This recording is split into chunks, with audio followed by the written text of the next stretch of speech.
Good day, folks. Welcome and thanks for tuning in to Tiny Admiral's Hangout in association with RedDragon Modelwerks and Styrene Syndicate. Today we're starting off our panel with Steve there, hiding in his hotel room building. And we got Howard and Chris and Brian. Alrighty-o. Hello. So why don't you tell people what you're working on there, Steve? I think that's an awesome kit, dude. I am working on a tank model, which happens to be the World of Tanks Tiger 1 from a Modelwerks. It's 1/35th scale. And I'm very surprised it's going together very well. Well, the fit's really nice, eh? Yes. It wasn't a one-piece tub like some of your other tanks are. This one it came in about 4 or 5 different pieces, and it all fit like a puzzle. Really nice. Yeah, I've heard a bunch of people that don't like Modelwerks for their fit, but I've never had a problem with them myself. Yeah. So that's about it. That's what I'm working on is kind of keep it simple while I'm in a hotel room. So. And Chris, what do you got going on there? Oh, I'm working on the Revell 64 Chevy Impala SS 2-in-1 lowrider. Nice. Fortunately, it's not going to be the lowrider version. It's going to be the standard version with some tweaks in here and there. Must be a good kit. It's been okay so far. And I know Brian's working on a really kick-ass Gundam. No! 1/100 Freedom Gundam. It's gonna be beautiful when it's done. Figure another 4 days, maybe 5. How many pieces are in those Gundam kits? This right here is 68 pieces and 6 hours bench time. Wow. Just to put the head and chest together. Wow. Yeah, very detailed. This is bigger though than the ones I usually build. So I mean, this one's actually got an open cockpit, and it, I don't know. It'll cook me dinner when I'm done. I don't know. I would have had more done, but I went out into the garage today and I posted a picture in the Syndicate that finally got that new bench top cut for my workbench. And so between that and the table I'm building, I'm gonna do some wood fill in some defects, and then I'll sand and stain those tomorrow. At the same time, I'll start working on the frame for the table. And figuring hopefully by the end of the week I'll have them, working where I can finally get everything set up out there, and it'll be nice. Plus, it's going to be warm this week down here, so I'm saying 80s all through the week, and then 70s at night. So it'll be perfect for working with stain and all that. Yeah. Very nice. Howard, when's the bone drop soup arriving? No bone drop soup today. I was going to ask you if you brought enough. You're ordering enough to share. No, not today.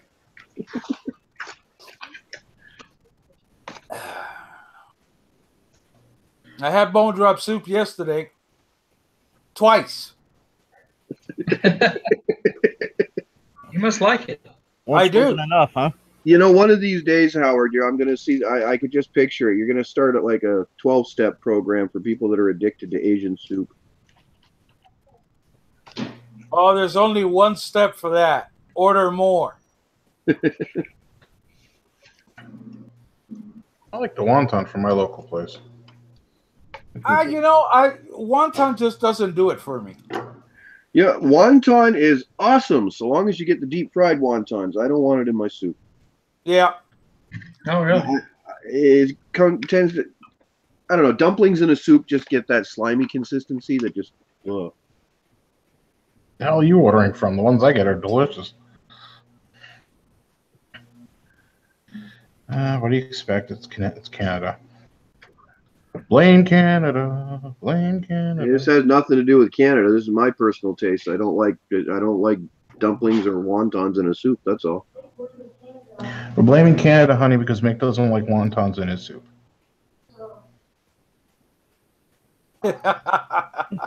Remember, Ava, it's always Mick's fault.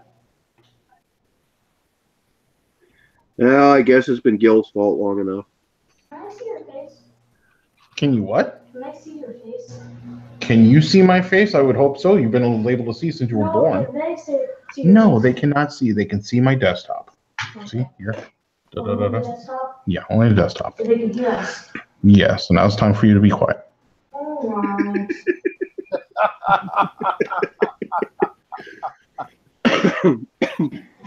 See the time on the clock? That's daddy time. Kind of reminds me of that night that Ed was on and his wife came out. Like, can they see me? Because she's only wearing a t-shirt, right?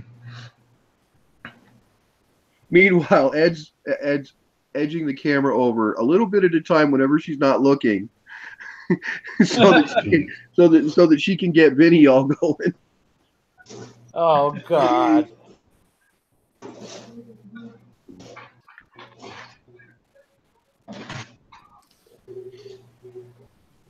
All of a sudden, all you hear is Vinny going, "Hello, I'm Vinny. I'm a dirty old man." Oh, dear God. Yeah. 7, 8.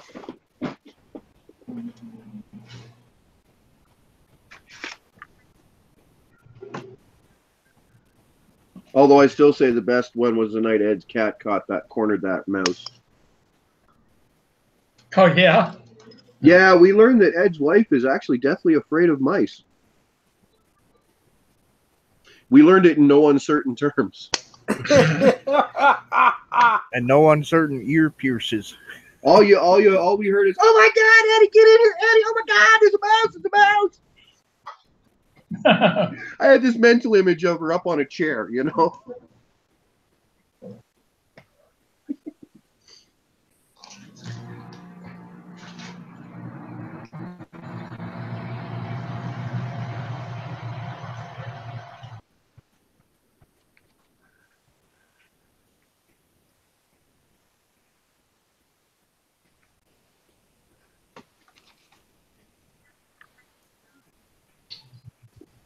As for me, I'm still working on the hull of the Tamiya's new tooled 1:350 scale Yamato. And with the aftermarket that I bought for it from MK1 and all the seams to fill, it's going to be a little while before I get this thing painted. How many pots of paint do you think you're going to need for that? Oh, not ship? nearly as not. It's not going to be anything like the Yamato or the Bismarck. The Bismarck. I figure 1.5 for the hull, and that's at the absolute outside. More than likely just under 1 pot for the hull red. Yeah. The problem with that Bismarck is it was just so massive. So I had to use my broader tip on my airbrush because I'm not painting that thing in strips this wide, you know? Hey, David's in the chat saying that he'll be in a bit. Well, you know you're more than welcome, Dave.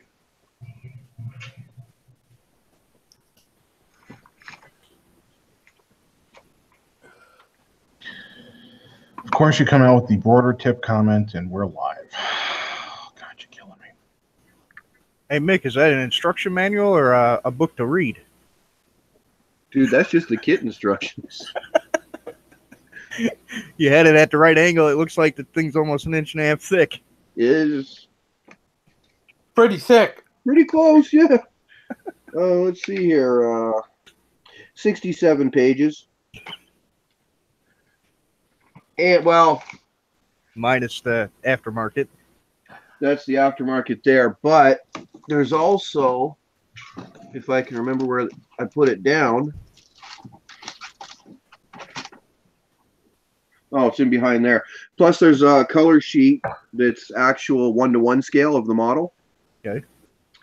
There's also a revisement sheet of revisions to this instruction booklet. Oh, great. So which one do you go by, Mick? I was going to say.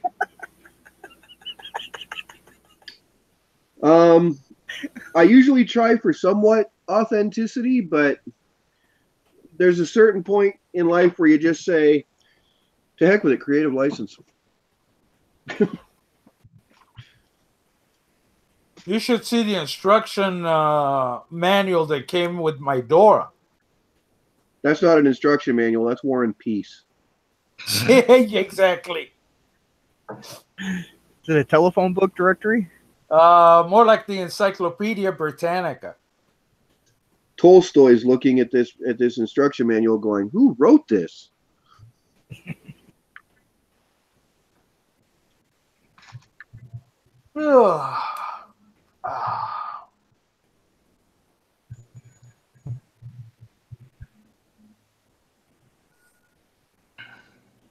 Jesus Christ, I think Kentucky Fried Chicken went out to go and actually kill the chicken. Hey, where the hell's my wife? If you know what you're doing, it doesn't take that long to kill a chicken. Oh, I know. My grandmother used to do that when I was a little kid. She'd sit there, cut the heads off, and then make them run around, and they'd watch them run around the backyard.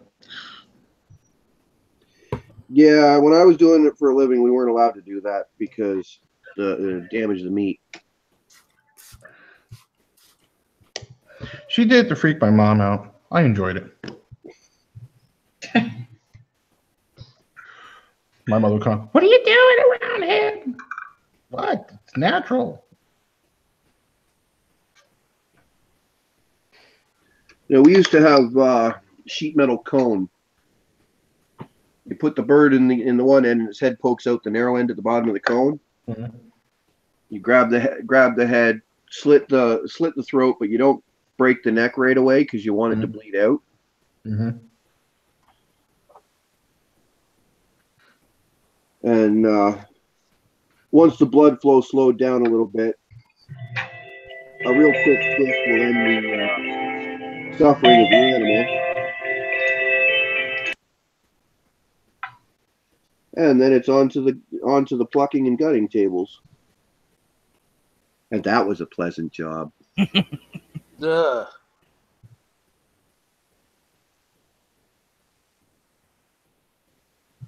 Hey, Josh. Oh, there we go.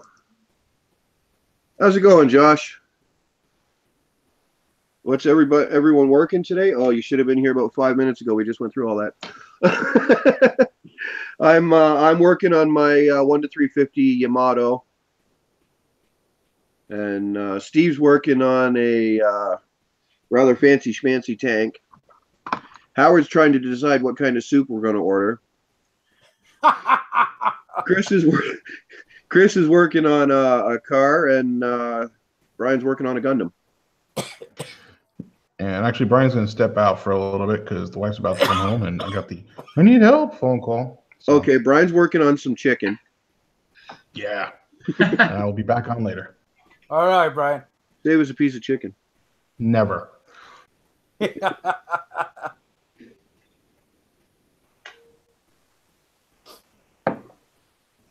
Jeez, and here I was going to name my next kid after him. Of course, I'm not having any more kids, but I'm not going to tell him that, you know.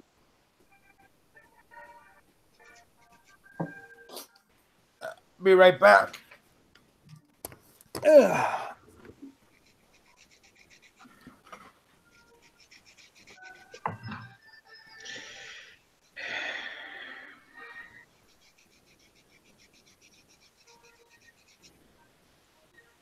I really wish Tamiya had picked a different metal to do their etch.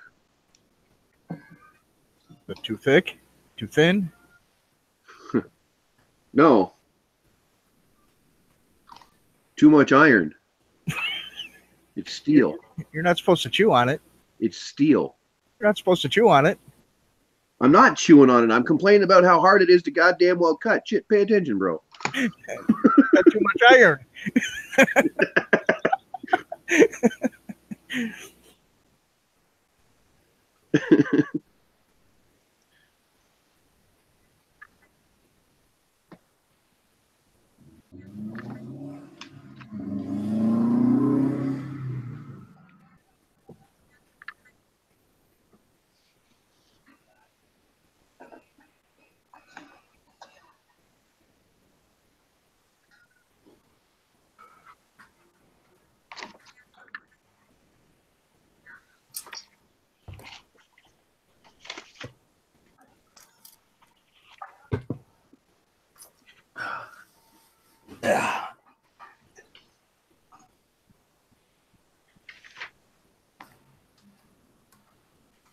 Okay.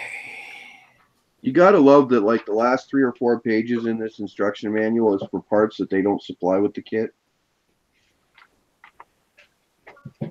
Really? Railings, railings, and more railings. There's no railings that come with this kit. They expect you to buy them separately. Oh, you mean photo etch railings or? Well, railings in now general? to me, as railings for this kit, they're little brass stanchions with holes drilled in them, and it comes with a coil of wire. Oh, wow. Yeah, no thanks. I'll go with MK1 or Pontos or something else.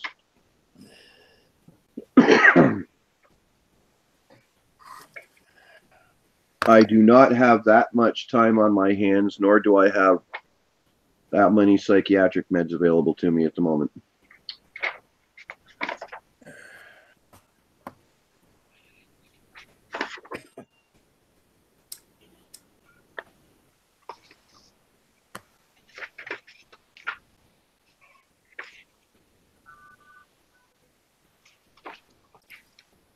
Okay, what's that?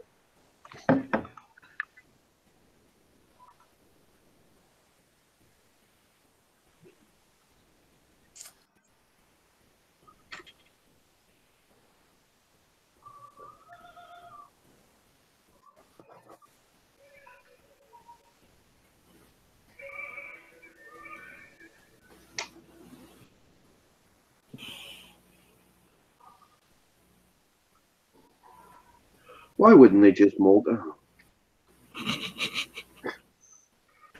Why ask why? Now, one thing that kind of, it's one thing if, you know, you can make a part more detailed by doing it in photo etch.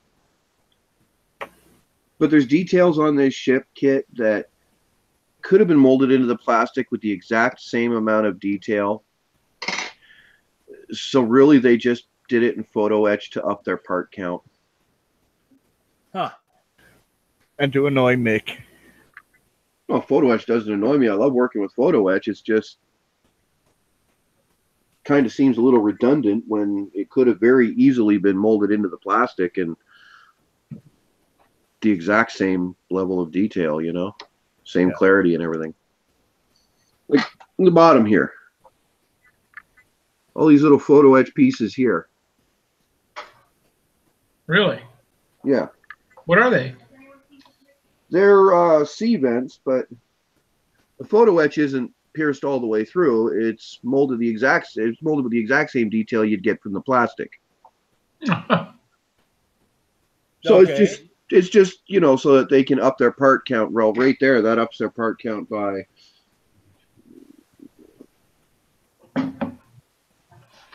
50? 17 pieces of photo etch on the bottom of this ship that have absolutely no business being there. And nobody's going to ever see. Because honestly, the level of detail, you wouldn't be able to tell the difference between that and plastic anyway. It's not like Especially after it's all painted. it's not like it's something really intricate that you can't really do in plastic feasibly and expect the same level of detail. Right. If it was, then I mean that, yeah, I can understand, but Yeah, it's like with some of these model airplanes. B-17 comes to mind, where the aftermarket people go crazy creating the radio room and the navigator station with, photo etch maps and all that stuff. Well, And that I can everybody goes crazy buying them, and they don't realize that once you put the two halves of the fuselage together, unless you're an ant, nobody will ever see them. Come on now, let's not be sexist. I'm sure you could see it if you were an uncle as well. Mick, You're gonna do that one of these days and fry your camera. You know that, right? well, considering that this is 91% alcohol, it's evaporated by now. Okay, so you get it drunk before you fry it, but still. Yeah. Then what you gonna have? Camera soup? There But you no, go. to be honest though, I could even see doing that, Howard. The things like a photo edge radio room and stuff. That wouldn't bother me because that's details you're just not going to get in straight plastic. My problem is things like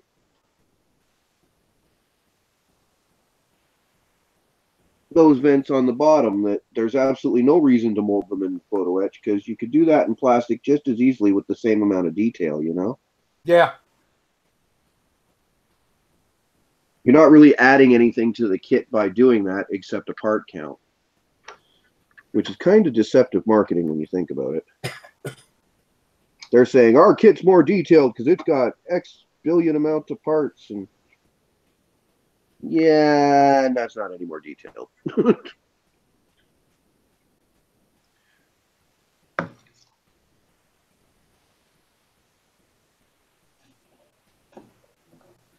Overall, the tooling on this kit is pretty good, but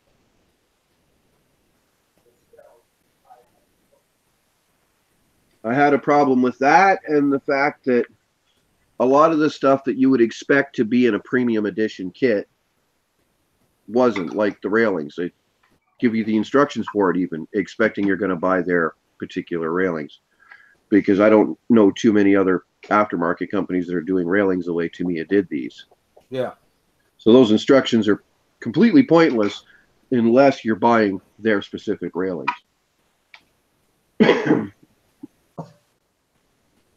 Which at 1 to 350 scale are not going to look any more realistic.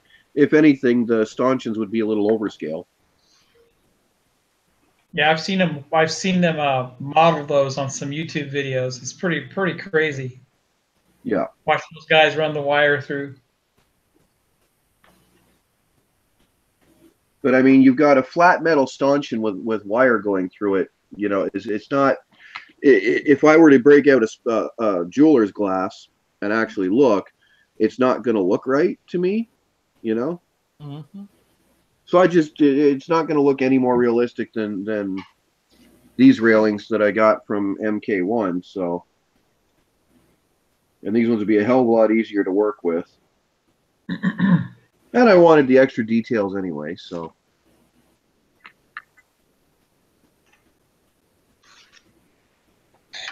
The one thing Tamiya did, though, that really bothers me about this kit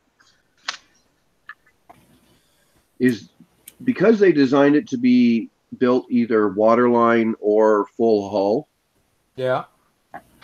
They changed the hull from their original tooling of this kit, which is okay. I get that, but did you really need to retool it so that the hull comes in 17 pieces? 17 pieces? Yep. And they all screw together. Oh, wow. So now I've got putty that I've got to do all over here, down, you know, along here, along the bottom. Yeah. They overcomplicated this kit is what they did. Without there being any detail benefit to it. The only benefit is now it's more likely to drive you crazy. And now they can justify saying it's a new tool. Oh yeah, but they could have they retooled a bunch of the superstructure and everything too. Like I mean, there was enough retooled on this already that you could have called it retooled and it would have been just as good a value kit without breaking the hull down into 17 goddamn pieces. You know? I understand complicating a kit if it's going to improve the quality, like I said, you know. But none of these things that I've mentioned are actually upping the quality of the kit any. Right. I mean, they couldn't have done it better if they'd done any like slide molding or anything like that on the hull. Yeah, I mean, I could see 3 pieces. You know, you have your hull bottom. That works. Oh, the whole bottom on this thing is... You got this piece here, the forward part section. Yeah. Up to this putty line. Then you got this piece. Now, the keel here that holds the rudders, that's a separate piece that glues into a slot. I'm used to the drive shafts and stuff being separate because you're not going to mold that and then remove it from a mold. Right. But the main body of the hull itself, just the bottom half of this hull is in 3 pieces. Wow.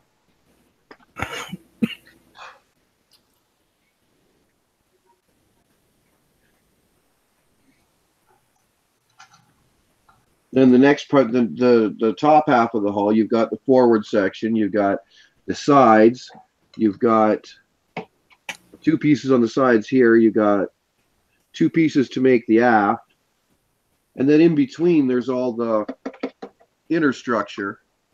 Right.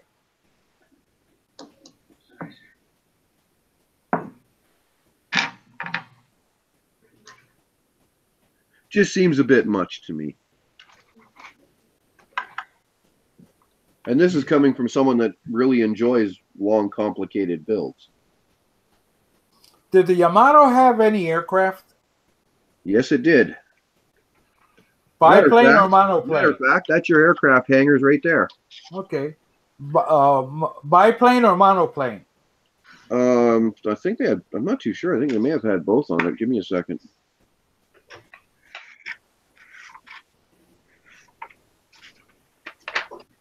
Yep, both. Okay.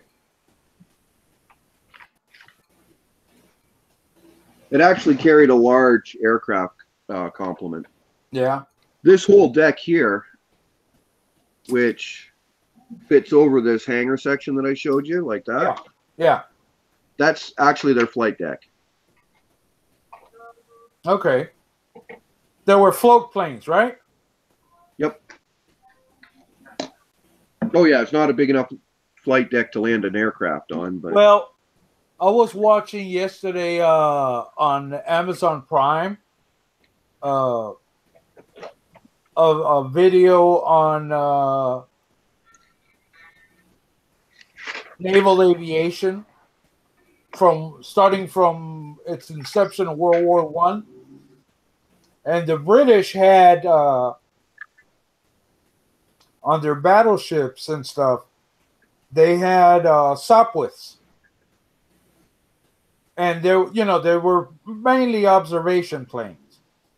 But every time they launched them, it was a write-off because they couldn't land back on the battleship. So they had to ditch. And it showed footage of a pilot ditching. And of course, the first thing that goes on the water is the engine. So the pilot would climb up to the tail and hold on for dear life, waiting for somebody to come get him. some of the German float planes actually had the problem where they could only be launched once before they'd have to change the engine out after that. Yeah. Because the way they designed the nose cowling on those particular planes, the spray coming off the floats would hit the hot cylinders and crack them.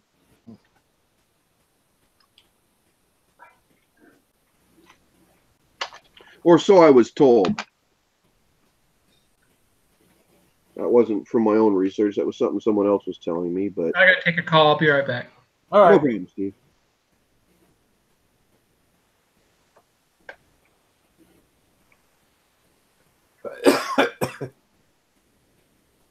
Oh God! I wish to me I had stuck with brass instead of steel.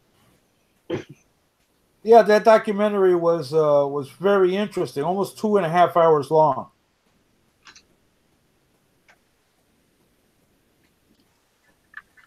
Went all the way from World War One, all the way to modern day.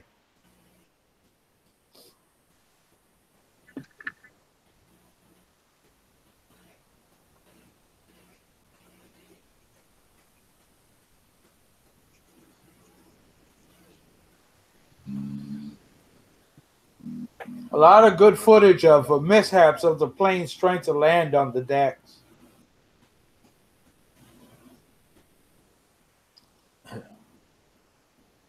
Well, it's not an easy thing to land on a pitching, rolling deck of a ship, you know. Especially back in those days. They would take some battleships or some cargo haulers and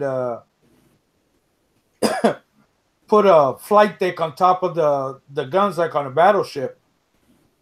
But the problem that they were saying is because of the of all the superstructure, created a lot of turbulence. Yeah. And you know, back in World War One, those planes weren't really planes; they were kites with an engine. You sneezed too hard and you knocked it overboard. Pretty much. Canvas skins.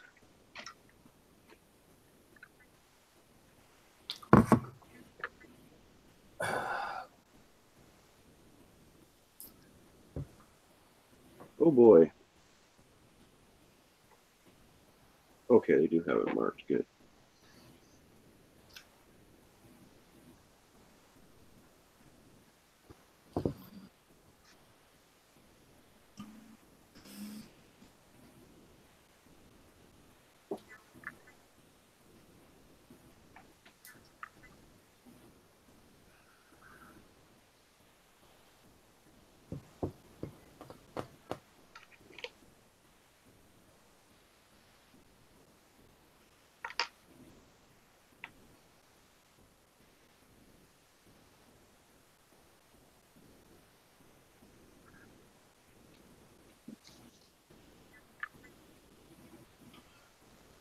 What time is it? It's 9:17. I'm gonna get out of here, go to the supermarket, get some coffee creamer for the morning Okay. before they close down. I may come back later. So I will talk to you soon. No problem. We'll be here for a while. All right.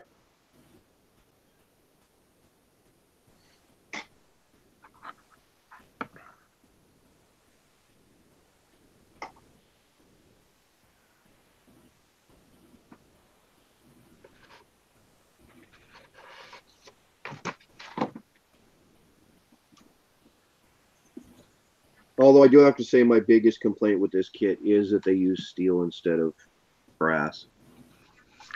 I am killing my blades doing this.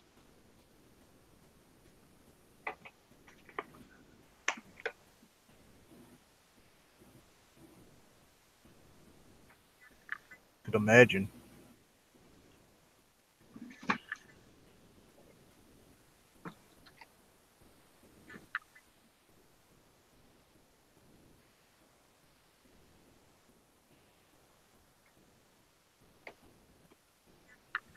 That and the sheer amount of strength that you need to apply to the blade just to force it through, you know? Right.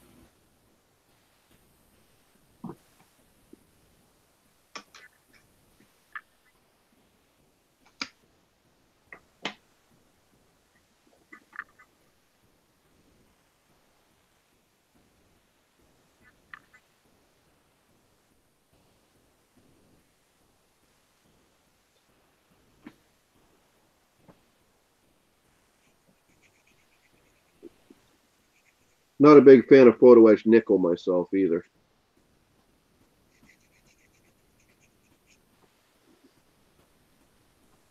And annealing it really doesn't help very much. It helps a little, but not much.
Sort of feels good to be back into 1 to 350 scale again instead of 1 to 200. I can actually have room to set the damn thing down on my bench. Not worry about tripping over it. Not worry about it knocking something over in the other room.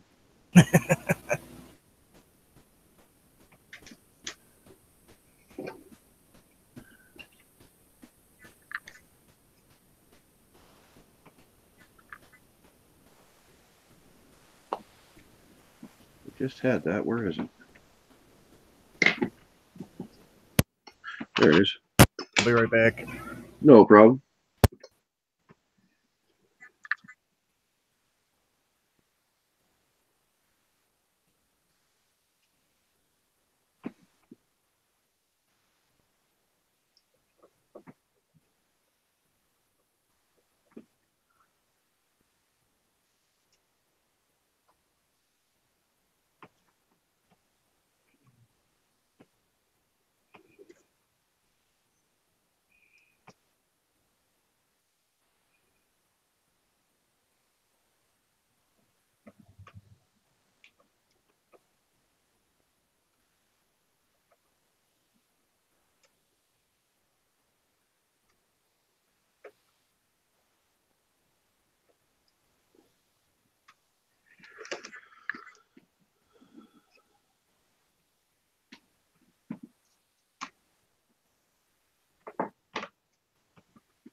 Yeah, Josh,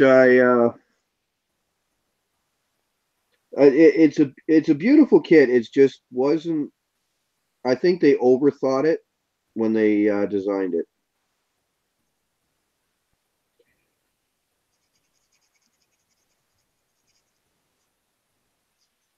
They overthought it and then overcomplicated it, I think.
For those who may not be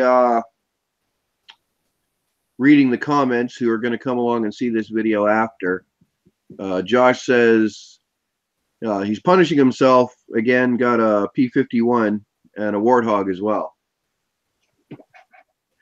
Actually, I think the P-51's a beautiful looking plane, dude.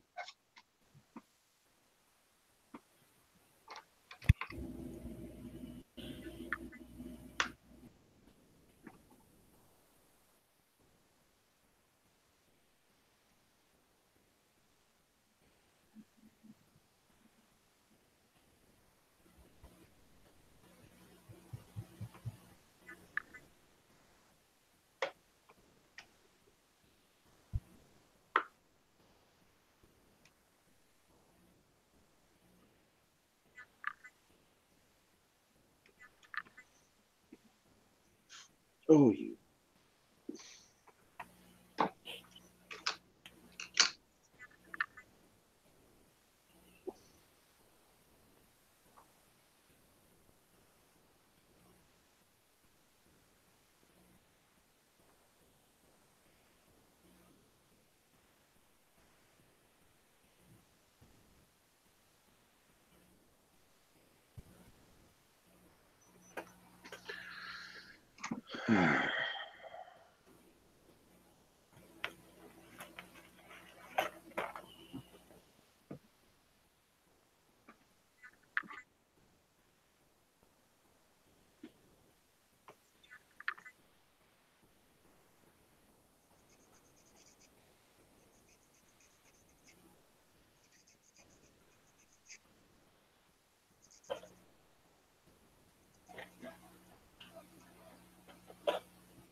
Okay, that's everything else.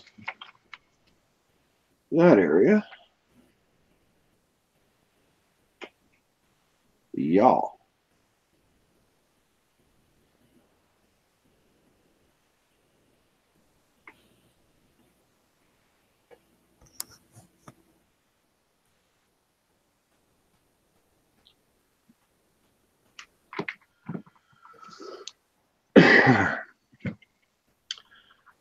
Oh, we got Vinny in the comments.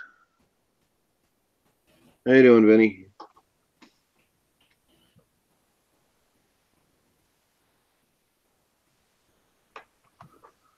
God, that stuff's hard on the blade.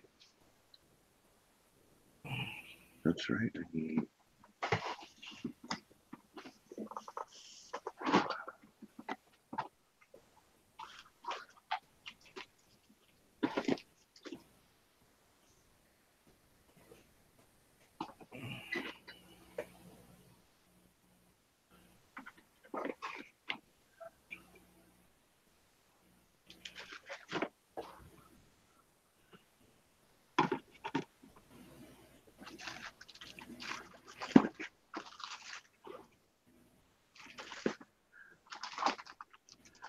Now it's time to play everyone's favorite game show. Where the hell did I put that part? There it is. On the floor next to the rest of them. No. No, no, no. No. And by the way, no. Nothing's landed there yet.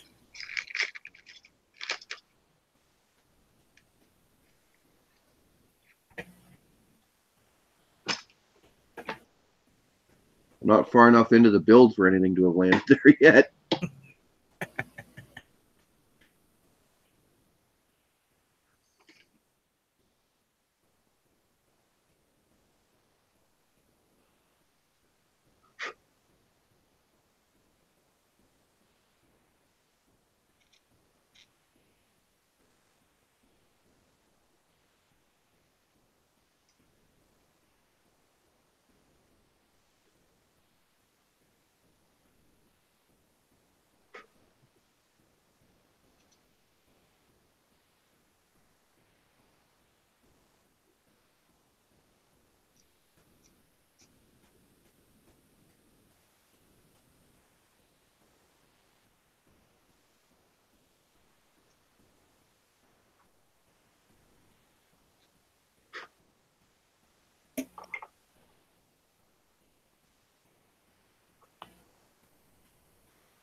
Since they didn't punch the hole there that I need for this piece to go on, I have to trim the little pegs off the bottom of this. And make your own holes.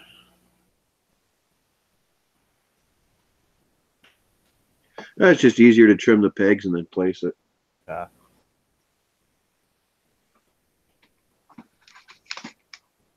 And pray nobody brings out a ruler to measure to make sure it's in the right spot, right? Yeah, because people just walk into my living room with rulers all the time, dude. Well, once you post those pictures, be sitting there on their computer screen. And I will tell them the same thing I always tell the rivet counters. Go to the hobby shop, buy yourself one, build it. Do what you want with yours. Leave mine the hell alone, you know? Hey, Clayton, how's it going, bro? Real good. How's it going, guys? Oh, we're surviving. So far, anyway. Who else is with you? I see Steve's sign up. Yeah, Steve went to, I think he had a phone call or something, or went to phone go call. order dinner or something like that. And we got Chris here. Okay. How you doing, Chris? Good. So I know you as the Tiny Admiral. What is your first name? Mick. Rick? Okay. Mick. Oh, Mick. I'm With sorry. an M. Okay. Like Jagger. You also have the page Clay Chevys, don't you? Yeah. That's why You sent me a friend request the other night. I was transferring everything from my personal page over to the modeling page Ah, okay. because it's getting too unwieldy and nobody wants to see pictures of my dog and my grandson and all that good stuff. So Hey, Mick. I thought you were just afraid your family'd find out you're building models again. Hey, No. Mick, you read Joe's you saw the comment. pictures of the garage, Mick. They know. Hey, Mick. Yep. You should read Joe's comment on YouTube.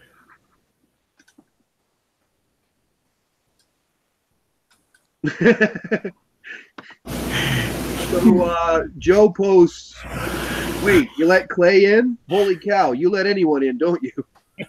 Which Joe? Joe McCaslin. Oh, okay, yeah. Joe lives up in Washington with me. Where do you live about, Clay? I live in Tacoma. He's out in near Spokane. You're out near my buddy that in Graham. Oh yeah. Who do you know out in Graham? His name's Ernest Eaton. Yep. He comes to our meetings every once in a while. Yep. I know Ernest. He just had his neck surgery a couple weeks ago. Oh, that's why we hadn't seen him in months. Yeah. Yeah, our club is made up of all broken and disabled vets, basically. Yeah, and I told him about that post I had seen on his Facebook because he's got me maintaining one of his games while he's out, and he was trying to figure out if you guys came up with a new meeting place yet.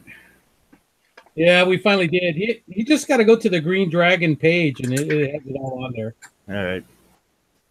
I'll email him or something later. Yeah. I was out there 2 years ago for the show out there. Oh, the Seattle IPMS? Yeah, is that the one? Yeah, the big one in Seattle. Yeah, the one that was at the convention center. I got it here. What is it called? The community center, the one they have in Seattle. It's in the community center. Yeah, is it the community center? Yeah. That's when I was out there. I think it was 2 years ago. What's up, gentlemen? Were you with Ernest that day? Yep, Oh, then I met you then. probably. Yeah, because him and I were talking for a few minutes there. Yep, his buddy from Chicago. Hey, Mick. How you been, man? Oh, I'm not too bad. How are you doing, Eric? Hey, brother. So You guys Chris, live some? you're the guy who was talking to Gil the other night about the figures? Possibly. Saturday, was it Saturday night when I was on here? Yeah, it might have been. Okay. Yeah, when we got back from the show. Right.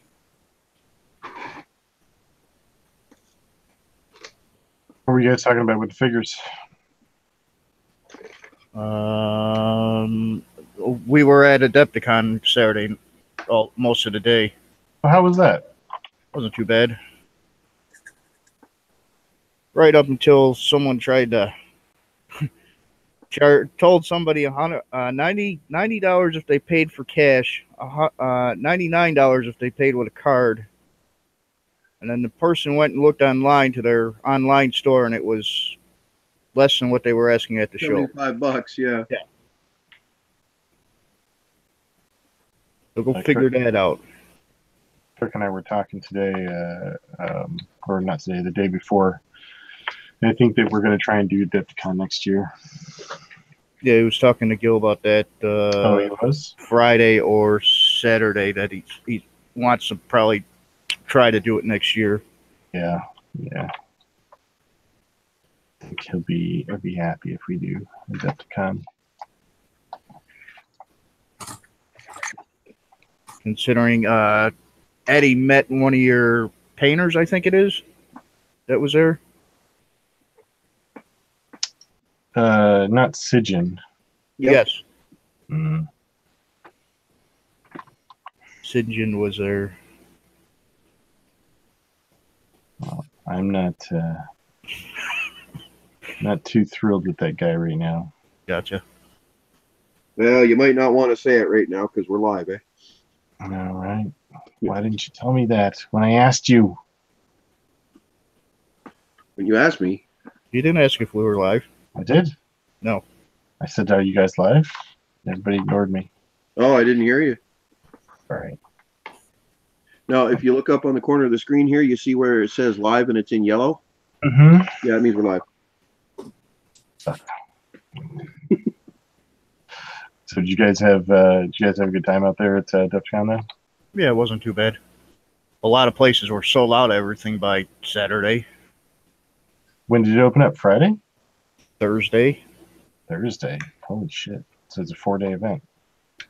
I think check-in, you could pick up all your passes and stuff on Wednesday night. I think the first night might be Thursday. No kidding. But a lot of guys didn't realize their first time being a vendor there, didn't realize how much they needed to bring. Well, I'm just hoping that we can go next year and see what happens.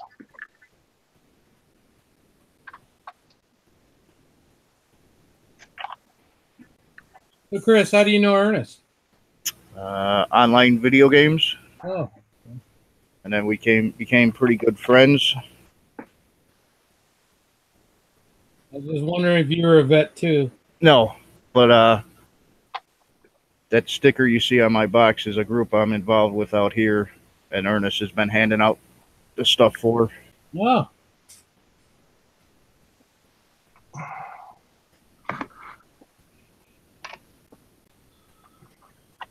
What event was that?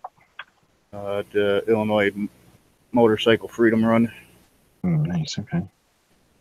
an ongoing wall.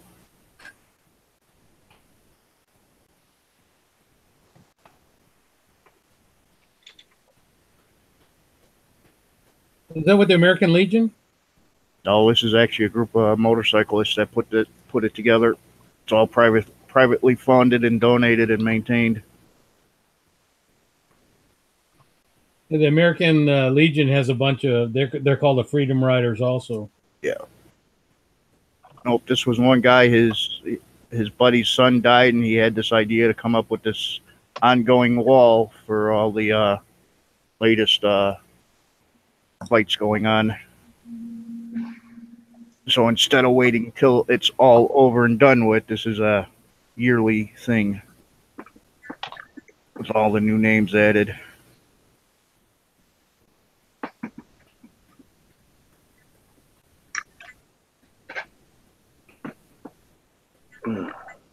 Yeah, if you ask Eaton, he should be able to give you some information on it.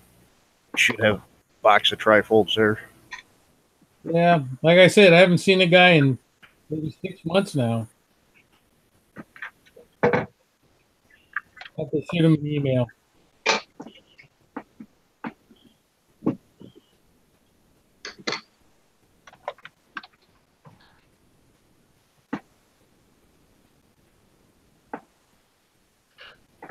So, Chris, do me a favor. Tell me a little bit about Adepcon, man, because I haven't been to that one, and This was my very first one.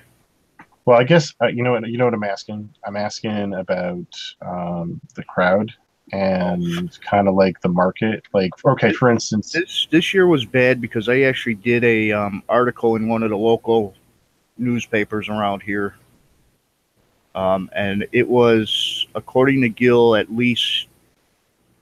got to be at least an extra couple thousand people compared to years before. Gil said within the next year or two they're going to have to find a new venue place to have it. well, That's how packed it was. in some respects, I think that's kind of good. Yeah. I mean, because Kirk and I both we're very picky about the conventions we go to, because of the markets we're trying to go after and the individuals we're trying to go after for our product, for our brand. So, for instance, let me give you an example so I can help you answer the question for me. We generally avoid Comic-Con, and the reason being is that it's heavy into cosplay and it's heavy into selling to a market that is primarily buying licensed intellectual property, things like Batman, Spider-Man, that kind of stuff. Where Monsterpalooza is a convention that we really enjoy going to because it's all movie monsters and unlicensed IP and raw content. Same thing with places like Spectrum and Luxcon, where it's more about the art and less about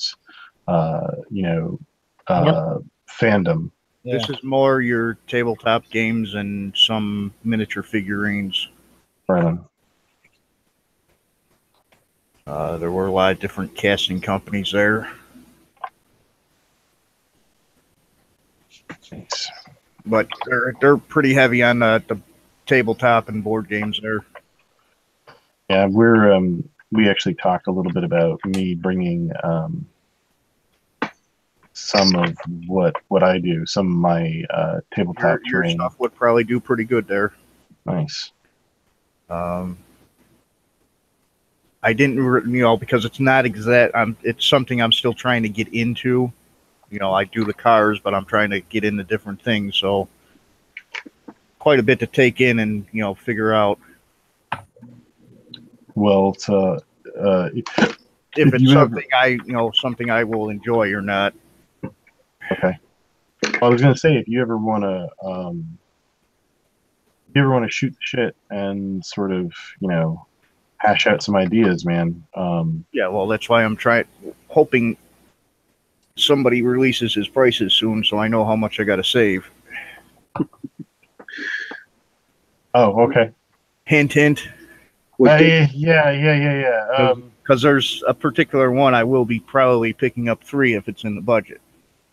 I understand. If you haven't already emailed that person directly, because it said something about March 25th to April 14th on the last post on his page. You know what? In most respects, if you can get a hold of them directly, some people will tell you stuff and some people can't. Right. You're just going to be like, you're going to have to wait until it comes out. But I mean, it's one of those things I love about with my thing is Kirk. He knows he's been doing the show scene significantly longer than I am, so he knows everybody. Mm-hmm. So his return customers and people that are, how do I say this, for lack of a better term, his fans of the brand, loyalty to him. Yeah, his loyal customers. He'll definitely swing them a deal or get them information ahead of time. Right. He's also been burned. Yes, understandable. And it's hard. It's hard to be in that place because he and I are both. Yeah, I've been watching a Facebook group page to see if there's been any updates on it, but I haven't seen nothing yet. Right on. Well, I got to tell you, I'm surprised. I'm surprised about many things with what our hobby is, every aspect of our hobby, from one end of the spectrum to the other. Sometimes, like this group, people are pretty easygoing, laughing at each other, making fun, having a good time. And then other times you run into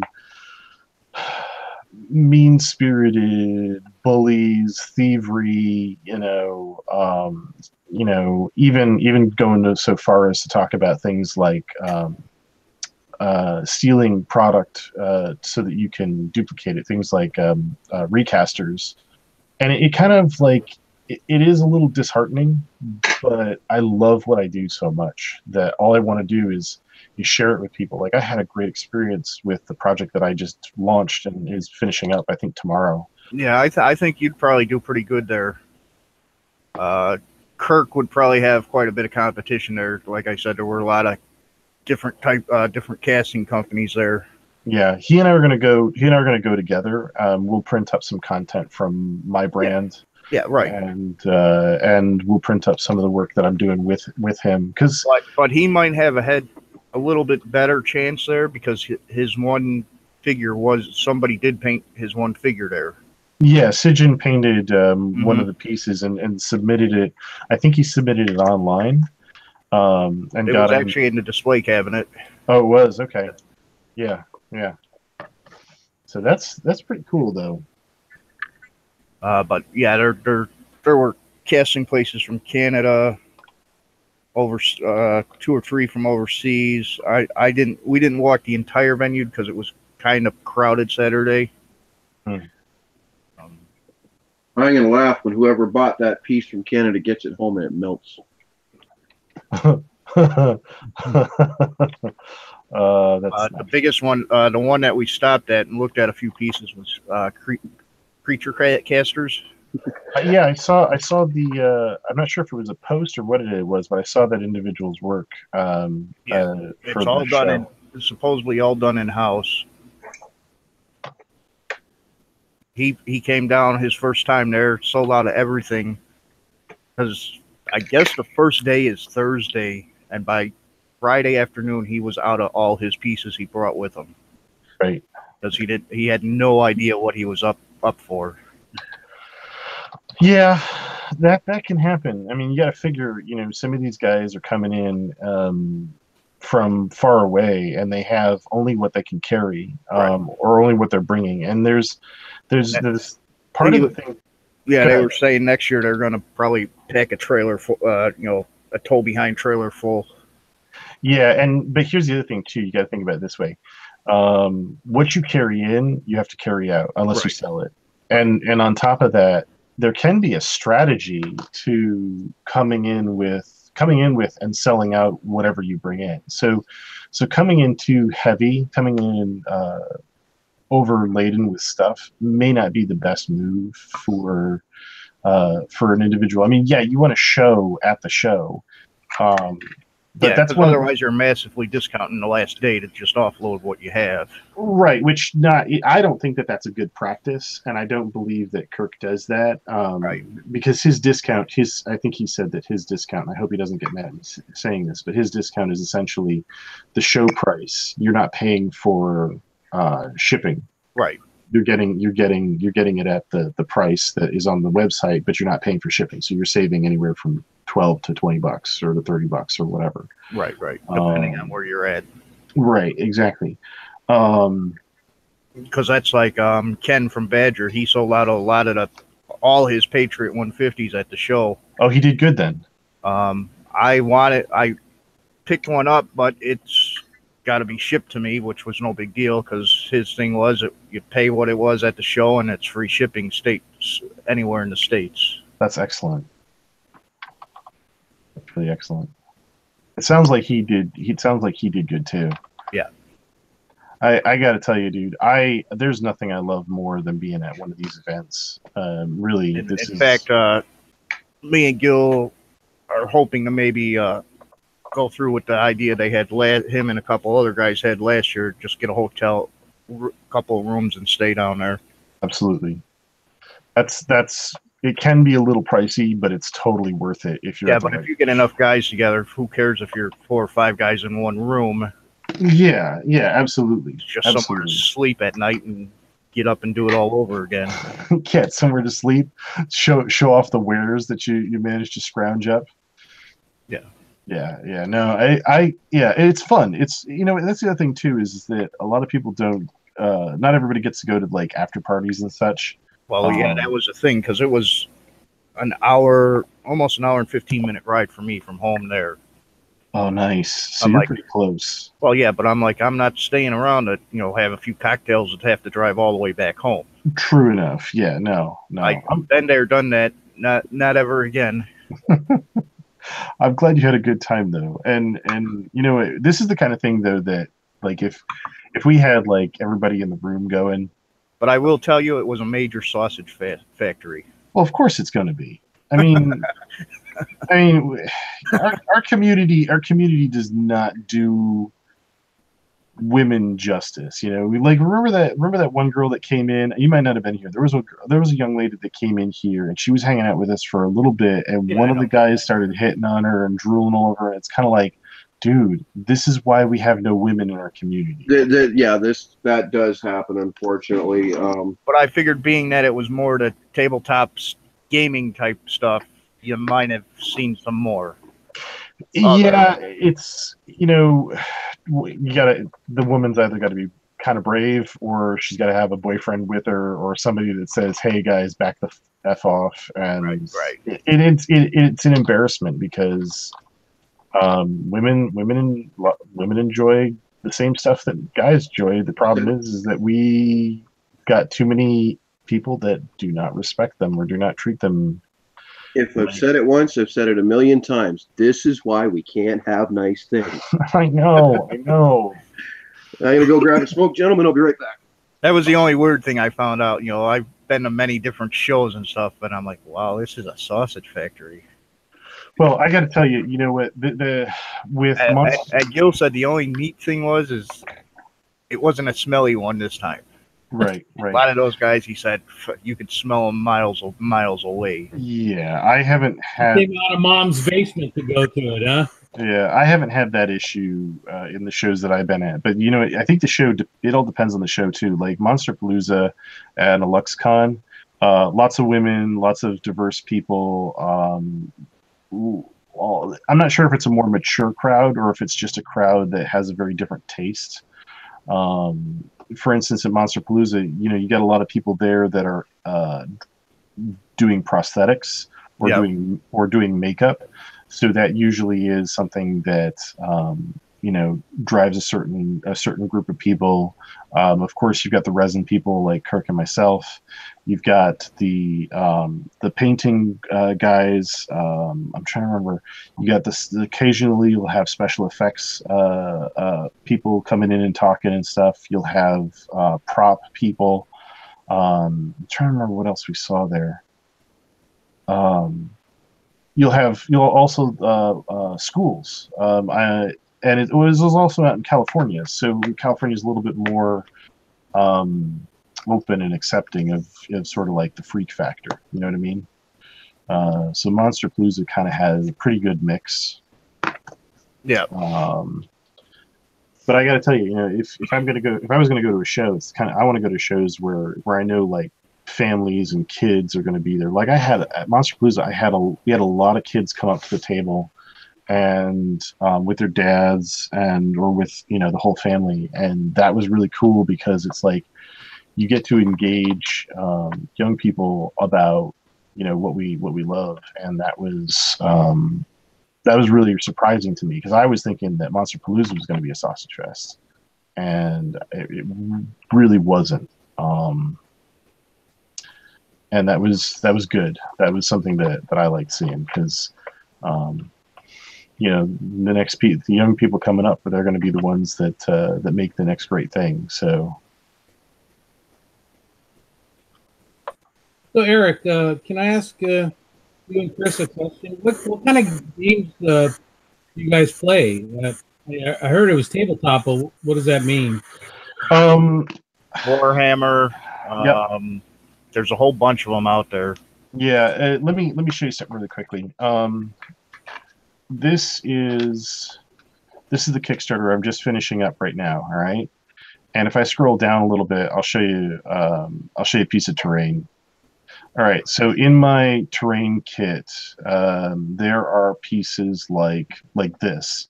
And what this is we call this this one's labeled the Needle's Eye. And what it is, it's a stone arch, and it's a piece of terrain for putting miniatures on it. And it's just a desert scene. You might not be able to see it, but there's actually ripples in the sand. Yeah, I can see it. So this piece is 300 millimeters across by 450 long, which is a foot by a foot and a half, and you print it out in sections. Now you can print it out and put these end pieces on it to make it so see there's these holes here. All these holes are for little clips. These guys are end pieces and they clip onto this. So I make terrain for tabletop games. For instance, here's some ruins. I have some rockscapes. I'm going to do more for the next Kickstarter, but like these guys are smaller pieces, but they're individual rock groupings. These guys here are actually obelisks. There's 3 of them laid out in different types of sand, and then there's 2 broken ones. But you can see them from the top down or from this 3/4 angle. But the idea is essentially I make terrain for tabletop games. I make a lot of monster style terrain. This piece here, this piece right here is actually quite large. This orange piece, actually, you know what? I don't know why I'm doing this. I've got my product right here. Yeah, you got your zip tie one. Yep, I'm not thinking in my head. So this piece is roughly 12 inches across, give or take a little bit. And this is a piece of tabletop, 3D printed tabletop terrain. It's a cavernous piece. This is made of. If you look at the seam, it's what we call modular. Okay, yeah. So it's A-B parts. So you print out A and B, and you do it 3 times. So A-B, A-B, A-B. Okay, and that makes the part. And this is based on a hexagonal form And this part goes with another part that gets bigger and bigger and bigger. So I've got multiples of this.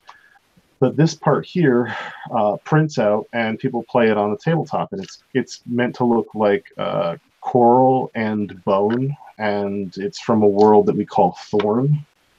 And this piece goes with it, and this piece sockets into the bottom here, and there's 3 of these that go on this piece, and it's meant to be assembled and painted and played on. And I've got the ramp here. I've got platforms that you can put guys on. Of course, you can put things on the top part here, but you can also use it as a barrier or a bunker or any number of other things. You can use it as a waypoint. You can put a bunch of minions inside of this. The whole idea that becomes part of the terrain. Then they have to go through it or over it or under it or.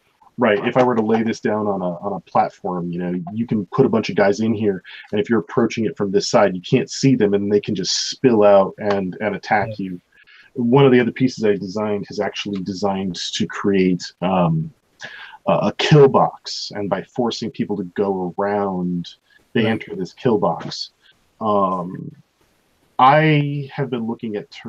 I'm not trying to sound arrogant or anything, but I studied at. I've got 2 degrees, one in art and one in computer animation. I taught at a university, and what I'm seeing with tabletop terrain is very rudimentary by design standards, and to me, that's really kind of frustrating. Because I'm an artist, I build stuff. In fact, this is of the pieces I have on my desk. This is one of the pieces I designed for a client. Wow! Which is the last scarecrow from Wizard of Oz. Okay, and the client sent me one little sketch, and then I sculpted him, and I did molds and casts for the client. And this is a 3D print, but terrain. I think terrain needs to be more than just boxes, and it's not. I'm not trying to insult any of the other people out there making terrain, but making something like this and making it printable, it takes experience and knowledge and the ability to sculpt. This part here has got what we call an undercut. There's an undercut here, and all of this is an undercut. So if we were to print this way, it wouldn't work. So I cut it down the middle. You can see the seam there. There's a seam on the bottom. And so this is like doing this.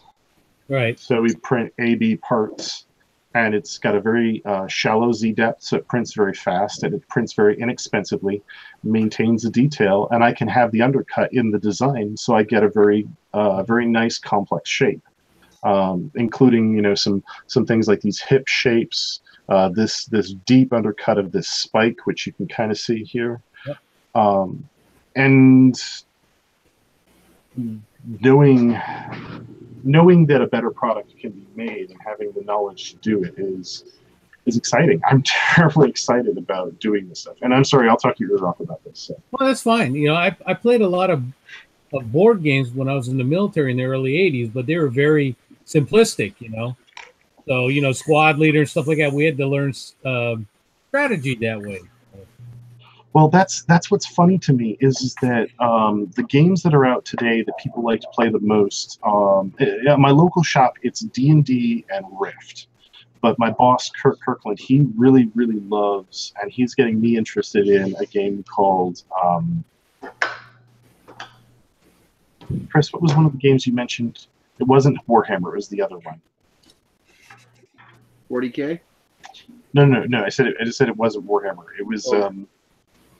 That's just the only 2 things I heard him mention. I don't do tabletop gaming myself, so I'm very uneducated when it comes. There's a whole bunch of them out there because Star Wars has one.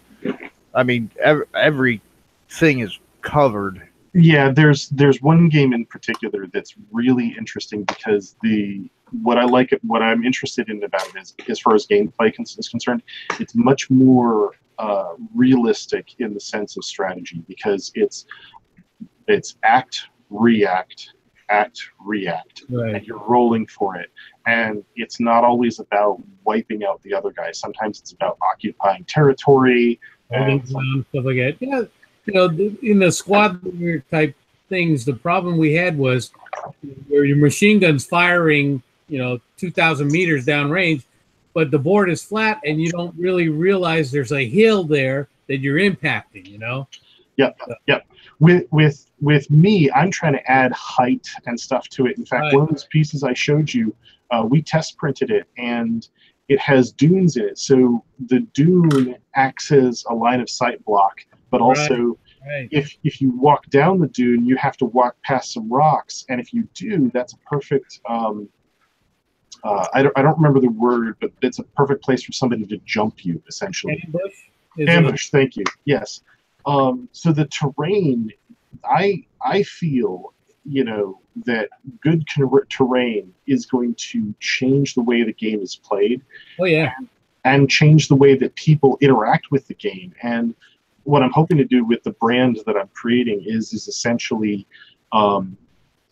give people either better storytelling or better gameplay options by making it more elaborate and involving a lot more height in the product. It makes it more realistic.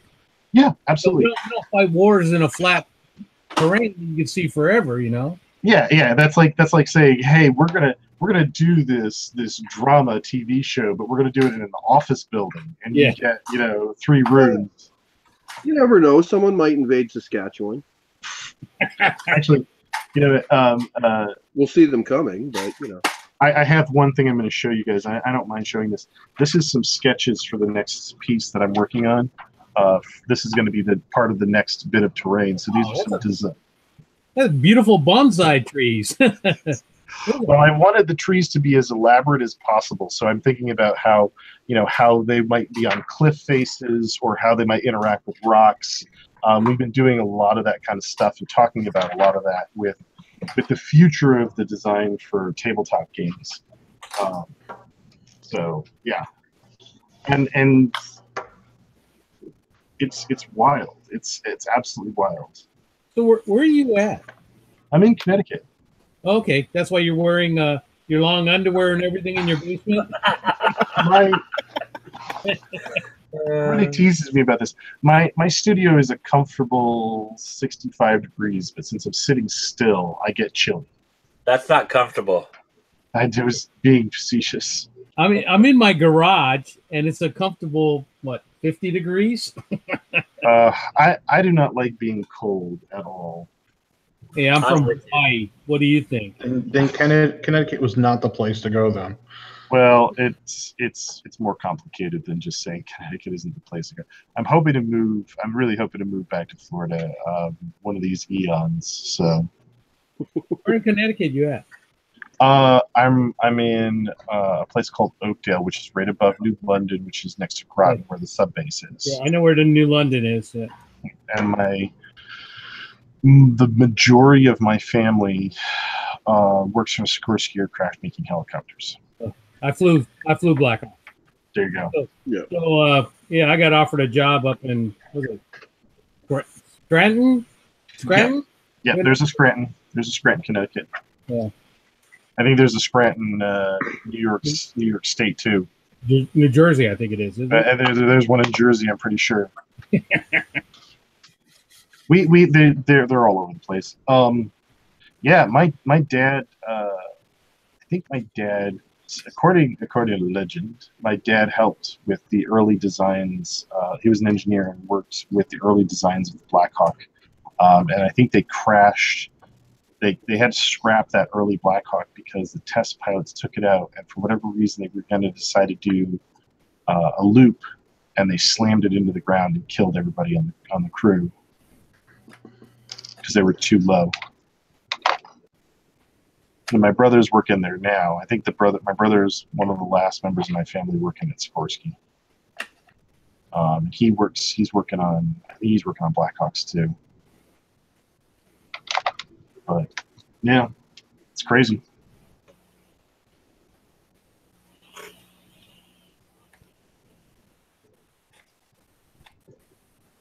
Hey guys. What's up, dude? Hey, Tommy. Josh in the comments asked if maybe the game you were thinking of was War Machine. No, I know what it is. Give me a second, I'll look it up. I've been learning about this game, but I don't own it right now. Infinity. It's Infinity. That's the game. I'm sorry, Eric. You started to talk about your dad, and my internet dropped off because I'm in my garage. Oh, So I missed the whole thing. I was just saying, my dad. According to the legend, my dad worked on earliest Blackhawks. Oh, And they when they were flight testing this early Blackhawk design, the test pilots tried to do a loop with it, and they were too low and slammed it into the ground, killing the crew. So those designs were scrapped, and they started over again.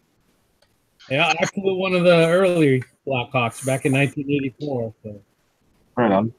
Somewhere in my studio, I have a sketch that my dad and his buddies did for the Hind. Apparently, they had gotten a photo of this really blurry photo of an early Hind, and they had built a schematic based on that photo. I've got a copy of it here in my studio space, and it's absolutely fascinating. They did some really bizarre stuff. My dad and his engineer buddies were really, really a wild bunch. Like some of the stories my dad would tell were just absolutely amazing. Yep, back in the old days, you used to do crazy things. Yeah, I think I'm not sure which helicopter it is exactly, but I'm pretty sure it was the Sky Crane. They stripped it down, and they even took out the heating units. They bolted it to the ground. They spun it up, and then they released it. Yeah, no, they didn't bolt it to the ground. Well, cables. They put a. In the first unit I was in, I had a CW4 who used to held the time to altitude record in the world in a CH-54 Sky. Yeah. And he used to race F-4 Phantoms to 10,000 feet in Vietnam for beer. And like you said, what they used to do is they had the chains on the tow hooks, right? Right. They chain it down and they pull max power and let the F-4 roll down the runway and take off. And as the F-4 kicked the afterburners to climb up, they'd punch the tow hook so that they would drop the chain, and they'd beat them every single time. The scream at 2,000 feet. The thing that I thought was funny is because they took all this stuff out of the helicopter, it fogged over and it couldn't come down fast enough. The cabin fogged over and they couldn't come down fast enough, and they lost it somewhere over like Massachusetts. And the shit my dad and those old guys we used to get away with. We used to do all kinds of stuff out here on the eastern side of the mountains. We have a place called Yakima Training Center. Mm-hmm. And at the farthest eastern boundary of the training center, there's a 3,000-foot drop down to the Columbia River. Oh, wow. So we fly our Blackhawks. We're doing about 5-6 feet off the ground, doing about 180 knots, full with troops. And we used to call it the edge of the world. We get to the edge of the world, and we drop the collective, drop all power. You're actually pulling negative G's. Anything that's not bolted down start floating, in the aircraft. And these guys are screaming, think we're going to die. And we get about a couple hundred feet off the water, and we pull pitch and fall out of there, That's amazing. That's so wild.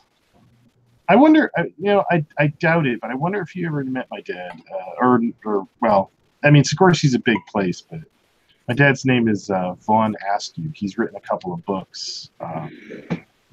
He's an old dude now. He's retired. Well, I'm an old dude too. But I spent 3 tours at Mother Rucker, and if your dad was with Sikorsky, he was down there talking to us. Probably. My dad's an interesting character. He has these crazy stories.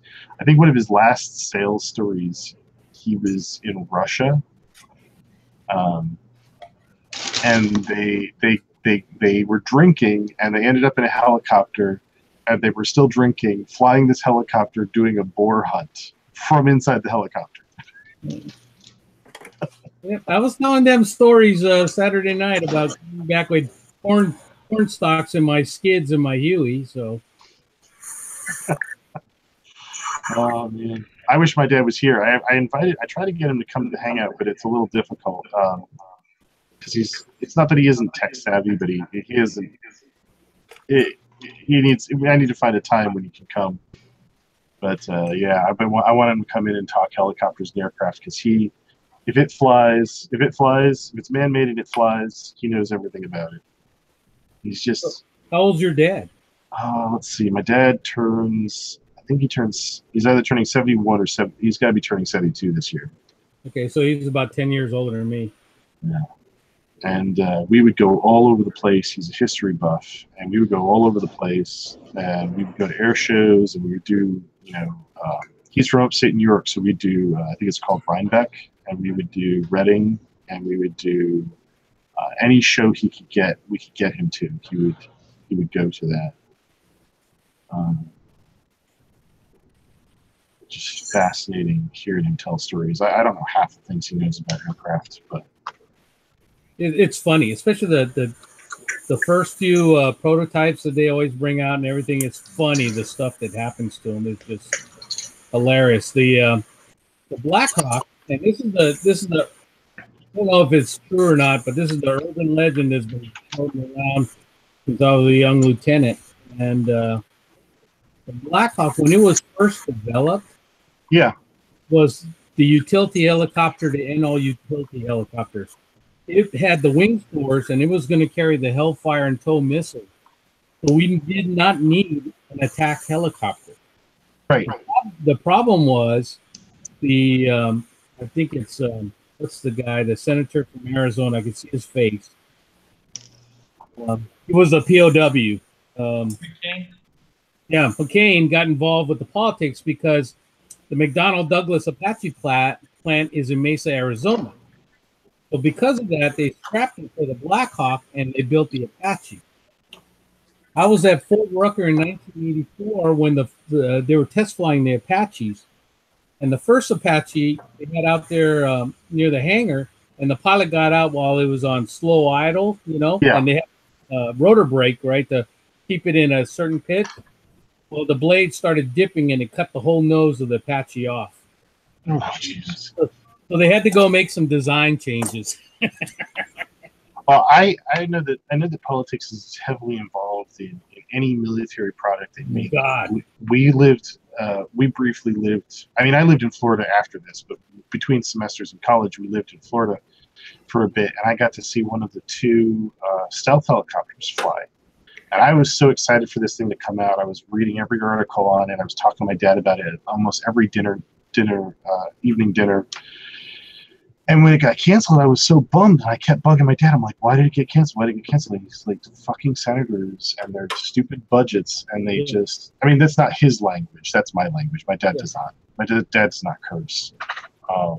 But it's like, sometimes we have these great ideas or these great bits of technology and they get fucking shit canned because, our leaders can't see the use in them, or they think they're too expensive, or who knows what their problem Well, is. it's just politics too. In the military, the hierarchy we had too, the same thing. When the Blackhawk first came out, Sikorsky offered titanium pins in the rotor hubs. The Navy and the Air Force bought it. The Army said it was too expensive and it weighed too much, and we ended up slinging blades and killing people. And then we ended up buying them. See, that's one of those things where it's like, okay, I don't know if you've ever experienced this, but I have done because of the molding and casting and some of the other things that I've worked in over the years, I've learned the hard way that if you try and cut corners and do it the cheap way, you're going to spend all that money, and then you're going to have to go and spend all the money again to buy the piece of equipment that's going to do it right the first time. It's better to... You mean like the Striker? I don't know about the Striker. I don't know that one. So you're going to have to fill me in.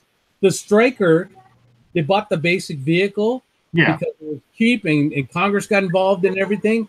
And then they get over to Iraq and Afghanistan and they go, oh, wait, we have nothing to stand off these RPGs and stuff. And Then they had to bring them all back, and they had to upgrade them, put all the fencing on them, and so it's something that if they would have talked to a troopy at the beginning and listened, they would have fixed it.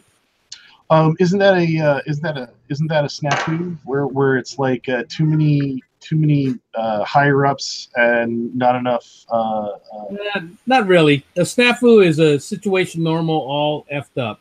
Right. Kirk sent me a list of them, of FUBAR, snafu, all of them. Yeah, we know the acronyms, but apparently, like, some of them are actually connected to like literal situations, and I didn't know that. Yeah. So, no, we had. Let's see. Before the Gulf War, I was an aviation systems analyst with the Army. Okay. And I had to get a master's degree in systems management, production and stuff like that. Yes. And so I was the Apache guru doing the study on the Apaches and whatnot, and testing their training devices. So then we had this thing called the Miles Aegis, the Multiple Integrated Laser Engagement Air-to-Ground System. Okay. So basically, it's laser tag. Yeah. Okay. And they used to hook it up to the Apache, and then any of the tanks that they were doing OPFOR against, they had the sensors on them, and if you hit them, they would go off and stuff like that. So I was sent out to the NTC at Barstow, California, the National Training Center, to evaluate the system, and it didn't work. It was like 30% hit and kill ratio. So I briefed a bunch of congressmen and senators and generals and everything. I even played bet my bars with a one-star who told me I had to change my report.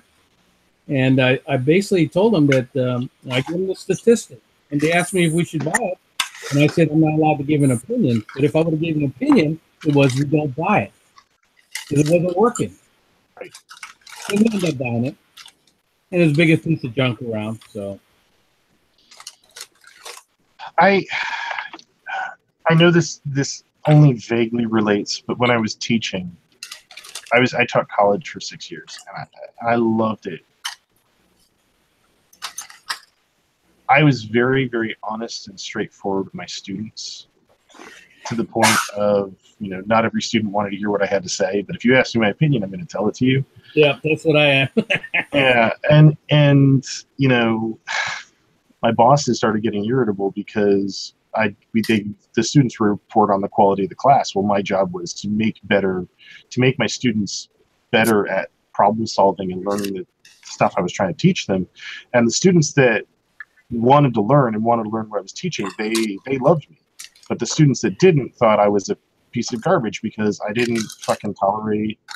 Your friend. You weren't their friend. No, I was there to teach them something, but it's kind of like this. Yeah. In business and in teaching and in a lot of other things, get to the fucking point, tell me what I need to know, and then get out of my way so I can do it. Yes, exactly. That's why I hate bureaucracy. I get frustrated with the government. I get frustrated with the government. I'm not like anti-government, but I'm like, Jesus, just fucking pull the trigger already. It's terrible because a lot of people they don't want to get a bad report. They don't want to have somebody leave because they were told no, or this isn't going to work.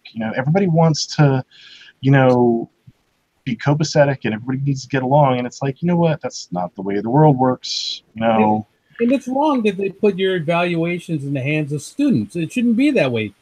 If your boss wants to know what you're doing, he should sit in your class.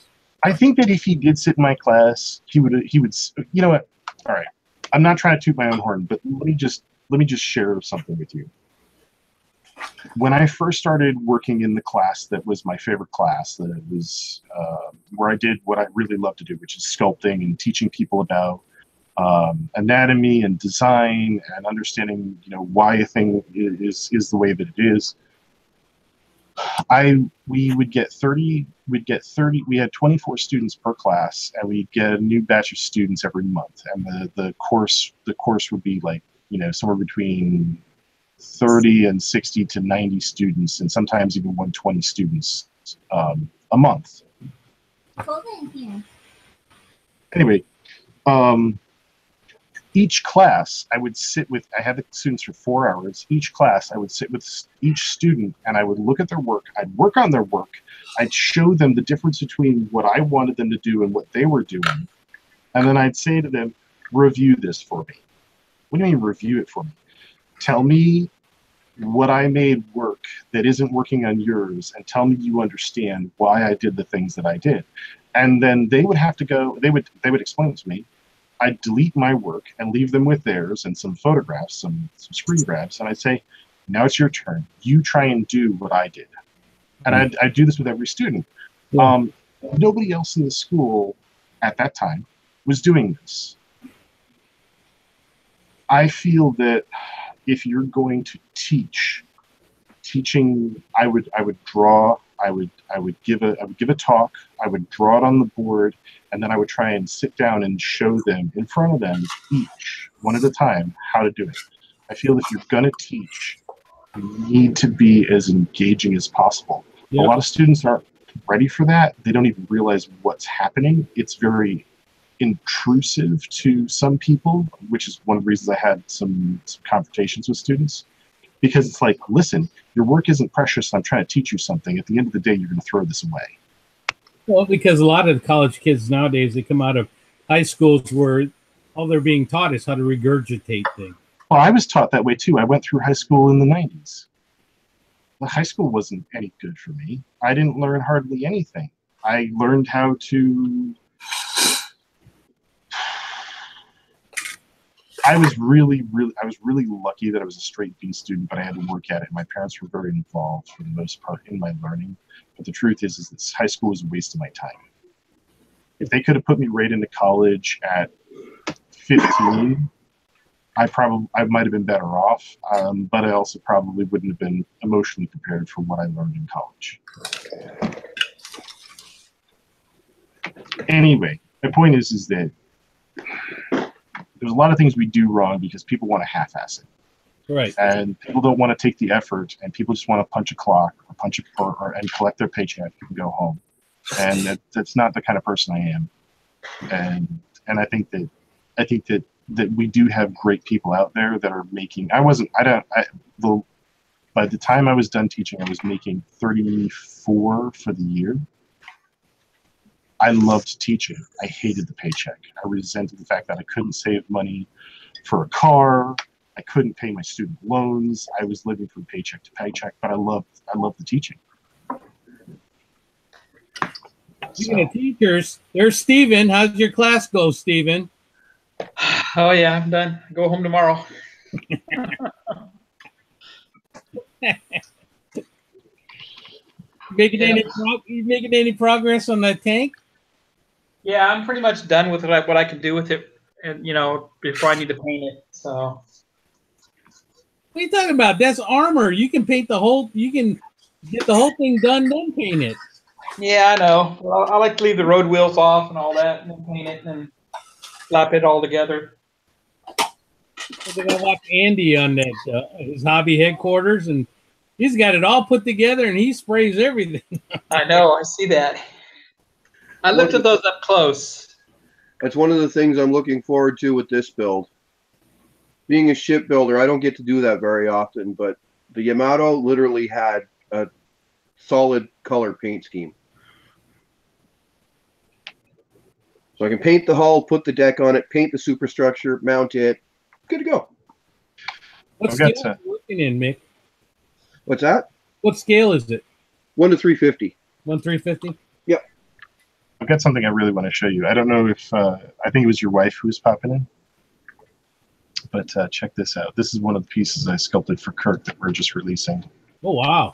And she is a female Oni, which is a Japanese demon creature, like a troll.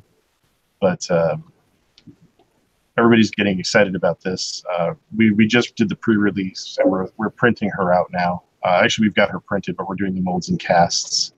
But this is what I like to do: sculpt characters. I was really surprised. The one thing that he has on his site that I really want, and it's his lowest seller apparently, Which one's that? Daddy's Trophy. Oh, yeah, well. Not the I, best I thing. don't know. I'm just fascinated, but there's just something about, you know, the I body can of get a beautiful woman with the head of a lamprey. You know? I can give you mine if you want. I mean, I tried to do some painting on it, but I just kind of jacked it up. Well, I guarantee you, I'll jack it up. I'm not a figure painter. It's quite horrific. I mean, it's not like this isn't what I would have chosen to make if. Oh my god! Kirk, this is what Kirk wanted. He's like, I want a big booby girl with, you know, lamprey head, and so. Well, that's part of what I like about it, is it's so bloody unusual. Is that Jar Jar's wife? I think this is Donald Trump's wife, or his liaison. And now let's leave the politics off the channel. Sorry. Not that I don't agree with you or disagree with you. I just, you know, don't need the complaints. I feel bad for the porn star.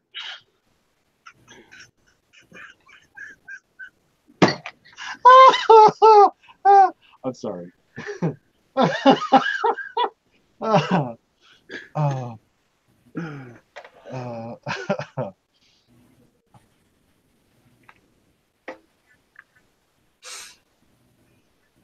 I wish Kirk was around, man, because he'd be fun to have him in here. How's his ear doing? I talked to him early today, and he's just kind of not feeling good.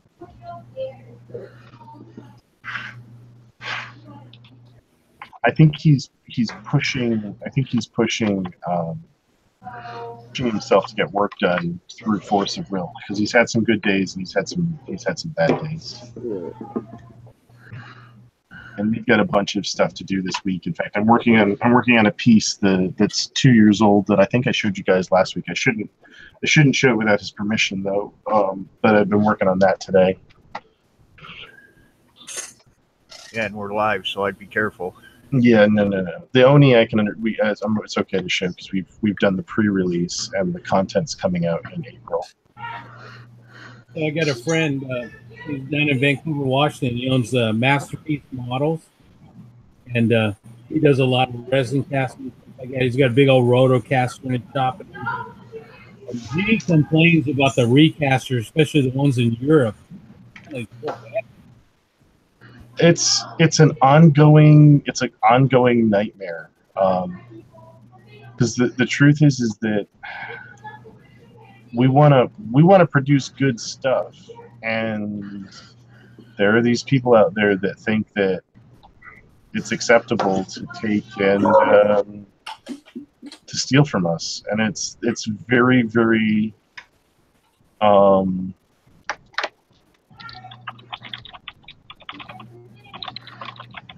it's very, very it's disrespectful to the artist.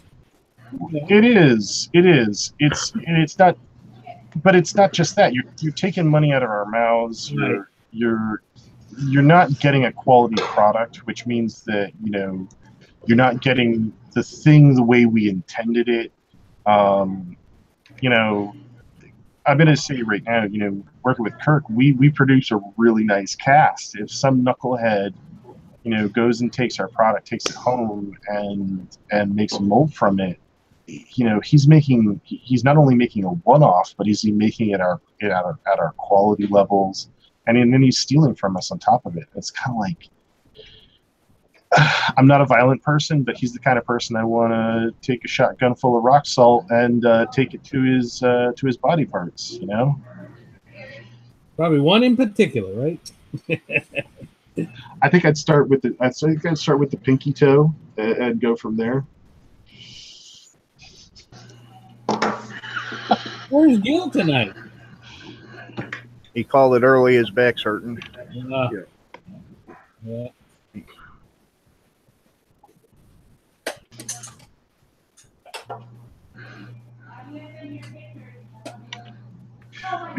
I actually, for the longest time, I was trying to figure out if there was a way to make it so a recast wasn't possible.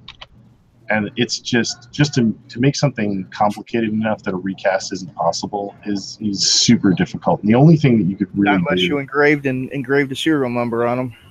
well, there is that. But the other thing that you could do is, and I know this sounds absolutely ridiculous, is that if you could somehow make the resin kind of porous like pumice, so that when you poured silicone on it, it bonded to it. The two things couldn't be separated. That would be the best way to do it. You kind of gotta chemical reaction to it. But then here's the thing: maybe somebody with a 3D scanner, handheld, they take the measurements in 2 minutes time. It's in their computer, and they'll have an exact replica of whatever you had. No, they won't, because here's the thing. I've had to clean up 3D scans, and 3D scans they'll get you 70, maybe if you're lucky, 75% of the way there, and the rest of it is you spending hours cleaning it up, reducing the noise, re-sketching or redoing details that were lost. It's completely possible, and the technology is only going to get better, but it's bullshit. It's bullshit. You're stealing, and anybody that does it deserves to be taken out back and shot in the pinky toe and in other places with a shotgun full of rock salt. I'm sorry. They do.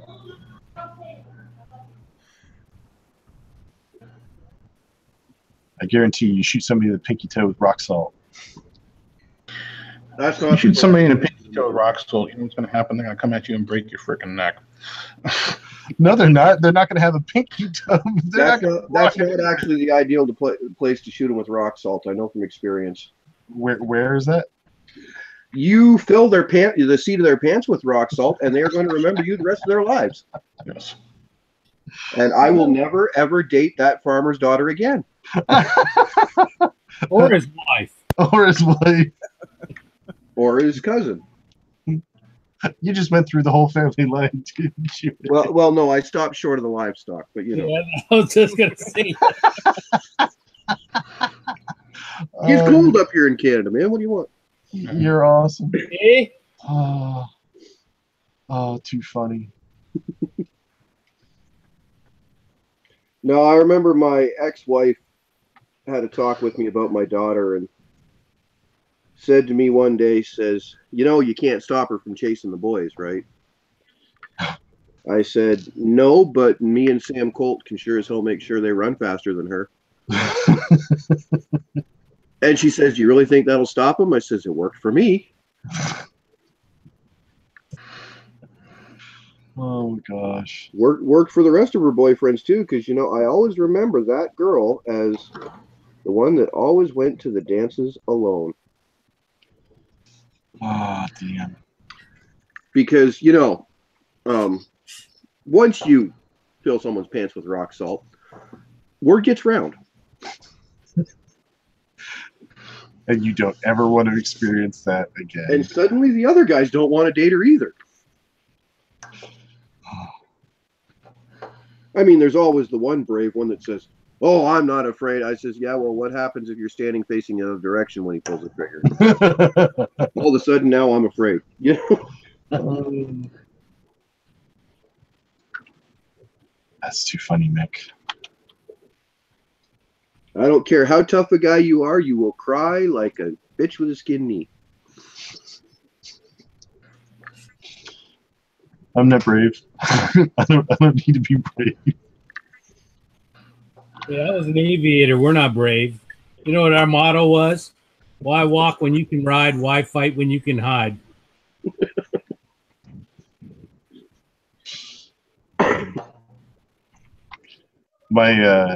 My cousin's kid, good kid. He just joined the Air Force.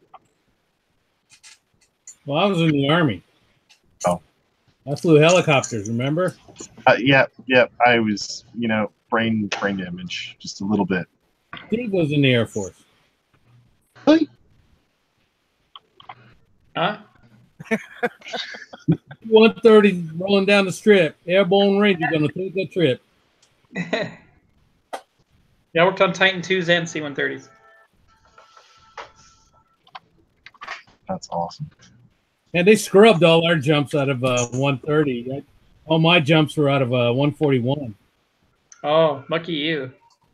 God, man, you stick your I'd leg. rather jump out of a C-130. It's slower. Yeah. Well, you stick your leg out the door and that jet wash takes you, man. It just sucked you right out of that damn belly. Yeah. You're gone. That was the most frightening thing I ever saw. Was seeing parachuters come off static lines out of the C-130, seeing their bodies whipping around. Scary.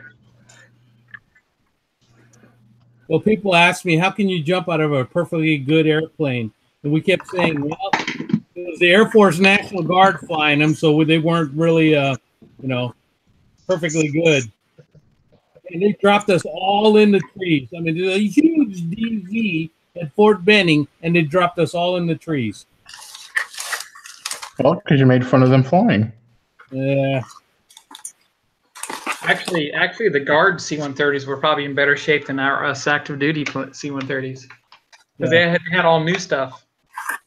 They weren't Guard; they were reservists flying the 131. Shit, if it was me, I would drop your ass in the middle of a goddamn lake then. You think my flying sucks?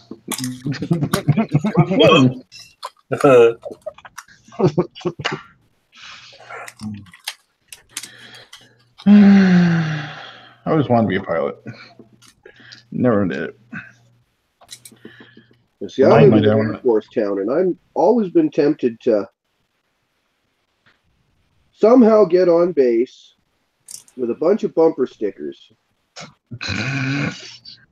Dude, you wouldn't get anywhere near those aircraft. Oh, I realize that. I'm not stupid. Like I said, I live in an Air Force town. I know what kind of security they got. But you know when you're rolling down the highway and you see a transport truck in front of you and it's got a bumper sticker that says, "How's my driving?" and then a number you can call? Mm-hmm. How's my flying? Oh my gosh. No, I get the ones from Spaceballs. Oh, we break for nobody. We break for nobody.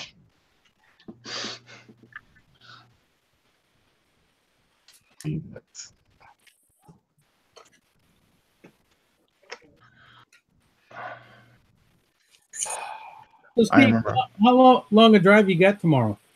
It's just 3 hours. I didn't want to do it tonight after work. I'm kind of tired.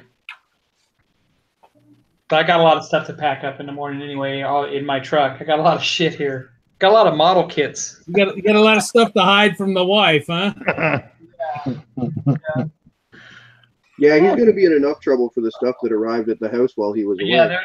There's plenty of it. I just saw they just shipped more stuff tonight. Amazon. I didn't actually know that you'd gotten more shipments. It's just that usually is the case every time you're out. So I just assumed, and there we go. Turns out I was right. Well, if she says something, you just say, "Well, hey, it could be worse. I could have spent it all at the strip club." Yeah, she doesn't go for that anymore. That's when she turns to you and says, "Well, you frickin' go to the strip club, it's cheaper." And like I said, well, I could just spend all my money on guns. That doesn't work either because I bought a gun since I was here. It was a dangerous place, honey. I had to get it. Kind of reminds me of that meme I saw on Facebook. This guy's sitting there trying to build his model. This woman's smacking the crap out of him. Why can't you look at porn like normal guys? Gil said the other night. His wife wishes he was looking at porn instead of buying models. Yeah. That was me. That was my wife telling me that. That was your wife. Yes, it says less expensive. Well, it's like they say, get your kid into models because then they'll never have money for a drug problem. That's right. Yeah. Or a girlfriend. Or a social life. How's that sausage fest going? Well, it's like Bobcat Goldthwait said. He was doing an interview after Robin Williams had died. And a lot of people don't know that he and Robin Williams were very best friends. And he goes, one time we were sitting there talking, and it's like, he goes, after you've had those moments where you've been intimate with a woman, he goes, it ain't like the old days. Now it's like, yeah, I don't mind that cuddle. It's nice. Just hang out, relax.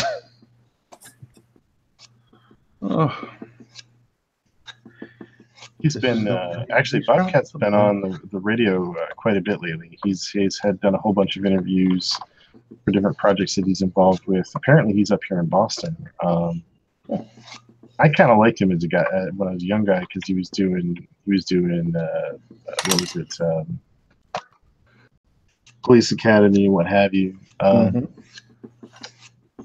So I'm curious if he's doing stand up anymore or not. I didn't know he was still alive. Oh God, yeah.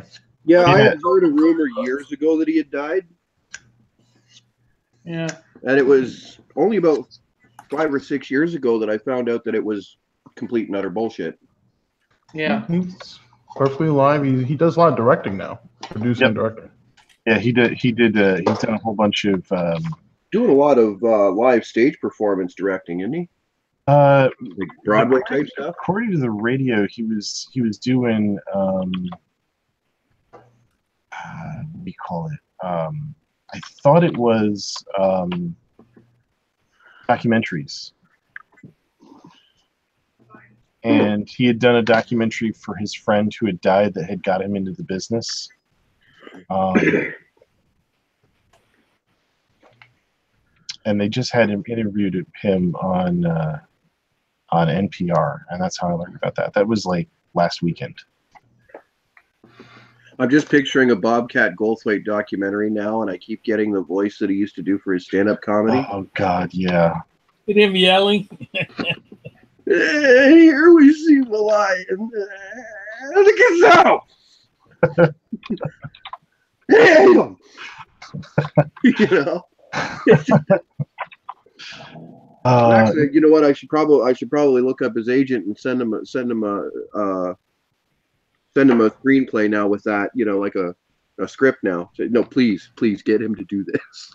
Well, apparently that persona that he used to do, he'll never do again, and he hates it. So, not only that, he almost lost his voice. He probably lost his voice from it. Are they yelling? Well, the guttural sound was taking its toll on his vocal cords. He had to have surgery. That I didn't know.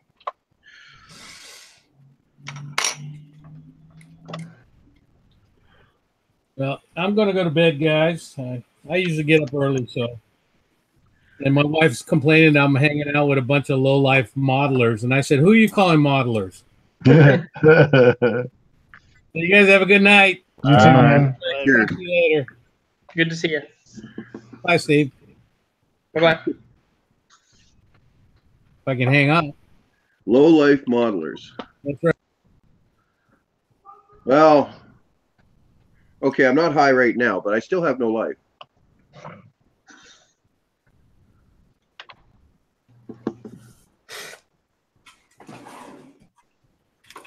At least you're hanging out with us and not the sheep.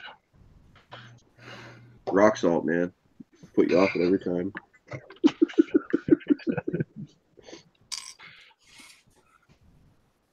I'm glad my family doesn't watch these hangouts because I come from a Scottish and Irish family, and they'd be like, "God damn, you're making fun of stereotypes and blah." I don't understand why people get so upset about things like that. I was teasing somebody who I think they were from New Zealand, and I said, why do shepherds take their sheep to the edge of a cliff? And he's like, we're not having this conversation. And I'm just sort of like, it's a joke, man. It's a joke.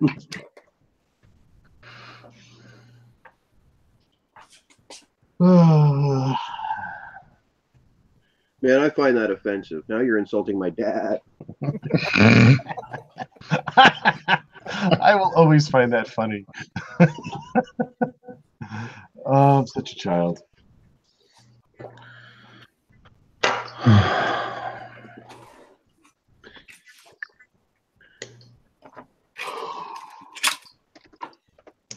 And people never get the joke when I tell them about how I had a nanny when I was a kid, even though we were poor. I don't even get that. Oh, okay. My bad. I heard the Rolling Stones played a benefit concert in Scotland recently, eh? And for one of the few times in their career, they actually changed their song lyrics in honor of the Scots. So instead of "Hey you, get off of my cloud," it was "Hey McLeod, get off of my you." No.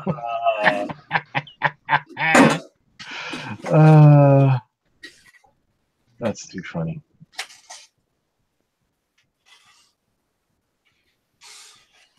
And I'm just waiting for all the hate mail to come into my channel now. Report. There's nobody there. 10 people there. Do we? Yeah, most of my viewers actually tune in later on, I've noticed. Oh, cool. At the end of a hangout, I'll have maybe 10, 20 viewers, and I'll look at it a week later, and there's 100 views. Cool. Oops. I have to think of a name for my channel. I had a whole thing set up last year. I was ready to go. And then I don't know, so I just changed my mind about everything. I was like, no, I don't like where I was going with it. And now that I got back into modeling, I'm setting up the whole entire workbench. I have a little studio lighting and everything out there, so I'm gonna get all that up and running. But I gotta think of something. What the hell am I gonna call it? I had to completely revamp and rename my channel because when I first got the channel, I wasn't planning on putting much of anything on it, really. Mm-hmm. I think at one point I had one video up for years. It was just the one video, and it was a memorial slideshow I did for a very, very good friend of mine that died. And then I got into hanging around with Gil and the folks at Styrene Syndicate, and then Gil made me a moderator, and I started doing hangouts, and I thought, yeah, maybe I should actually put some content on there. So I had just revamped it to all be model related rather than, my personal YouTube. Mm-hmm. You should read Joe's comment on the YouTube. I was just actually doing that when you said that. So Joe says, just remember, the penalty for killing a sheep is more than having ... relations with them in Scotland.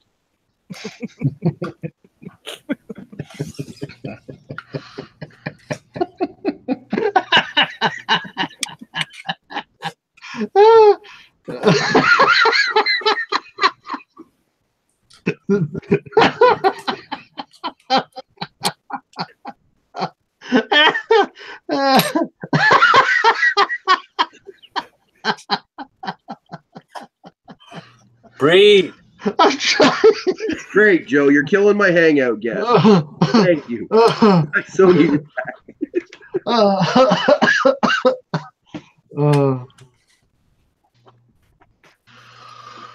Why isn't Joe in here with us? It's easier to snipe from the sidelines. I don't know.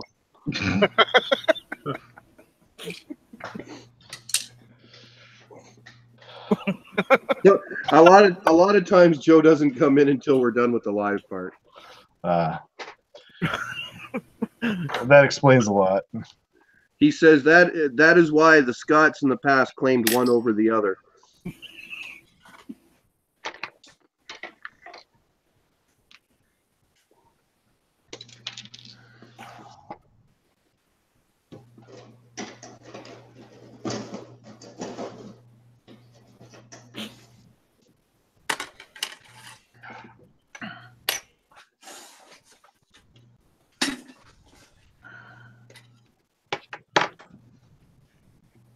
God, these degaussing cables are goddamn fiddly work.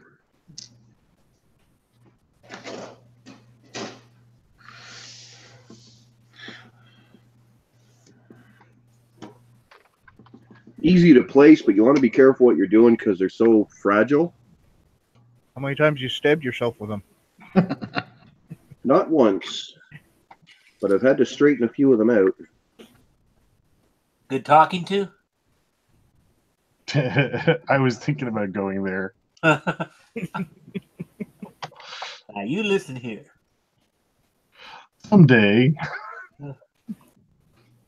I have long ago stopped using the terms "now listen here" because I know you guys don't listen. Huh? See? What? What'd you say? Who the hell are you? Who are you people and where is my horse? I think the who are the hell are you and where's my wife is better. Yeah, but I'm known for tossing the odd George Carlin reference in. Oh, right. I didn't make that connection. I don't know what Vinny's talking about, Mick, but a little lost on what he said there. Hang on a minute. I'll check when I'm done. Says tell Joe the what is that, vagina? Oh my joke? God, Vinny. Yeah, Vinny, we're live.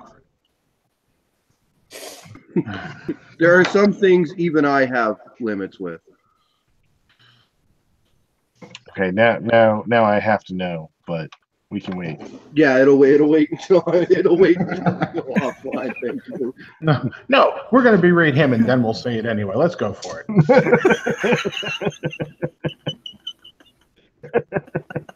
We'll just rename the hangout Utterly Stupid Bastards. Okay.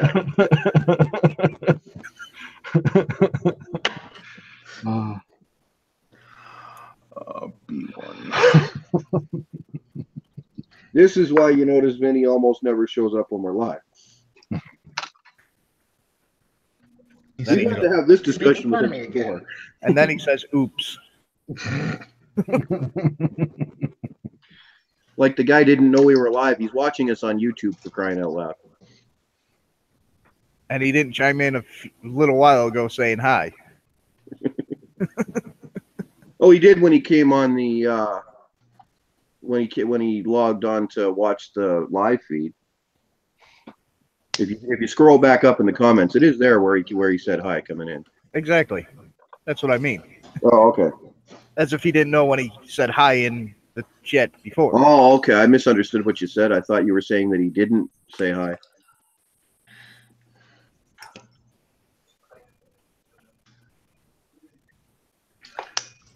I'm Yeah, ordinarily I'm all for rough humor, but he says he's senile, Mick. He's seen the Nile? Please, he's old enough. He was probably there when it was dug.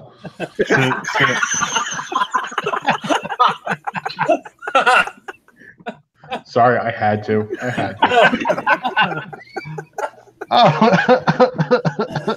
now I'm tempting to ask if they gave benefits when he worked on the pyramids. You know? Hey, Vinny, did they have kosher meals on the Ark?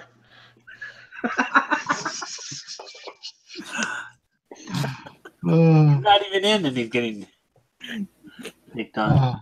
Oh my gosh. Well, considering Noah was Jewish, I mean, they had to have. Well, not necessarily.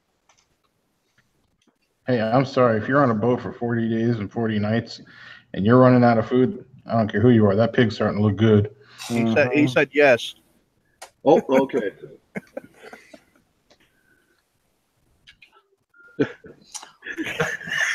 They ate the unicorn first. Brian, I'm going to recommend a book for you. I can't remember the last name of the guy that wrote it was Moore. I can't remember his first name, but the book is The Gospel According to Biff, Christ's Childhood Friend.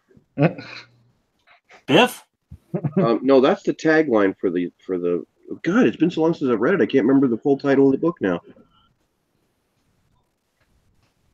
Weird. Anyway, they did this whole bit. It's translated into modern language, even though the events were in Aramaic. Mm-hmm. And they're using modern language and stuff like that. Mm-hmm. So, and it's meant to be a comedy, this book. So, like they have for example, they have the whole thing where with the Demon Legion, right? So, what's your name? And he answers back, "I'm Legion." There's a lot of us in here. Like it's all worded sort of like that. Mm-hmm. But they have this whole thing about let them eat bacon, because Christ and Biff are Josh rather, because Joshua is the modern translation of Jesus. Mm-hmm. So he's calling him Josh all the time through the whole book. And Josh and Biff are talking about, are debating, like, does God really not want us to eat bacon? Like, does he really care? Let them eat bacon, At one point, there's a line in there about blessed are the assholes, for they shall receive a fruit basket. Oh, Jesus Christ. Yeah, it's a good book. I'll look up the title later on, and I'll send you a link to where to. Okay. But it's a really hilarious book. Sweet. Oh, let's see here. What am I doing? Okay. Put J24 into B1. Get consent first.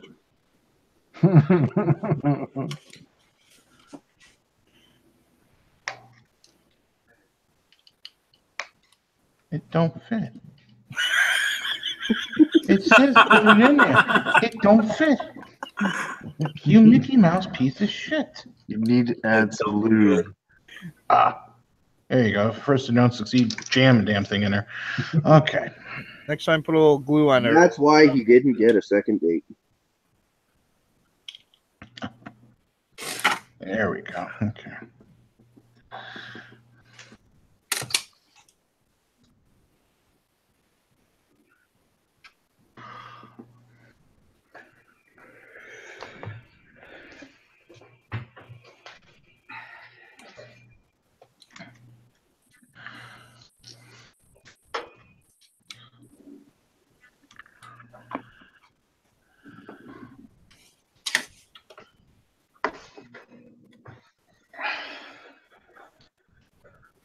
Are they serious? Why does that not look? Oh, Bandai, this is not your best moment of engineering. Please tell me there's something more to this part.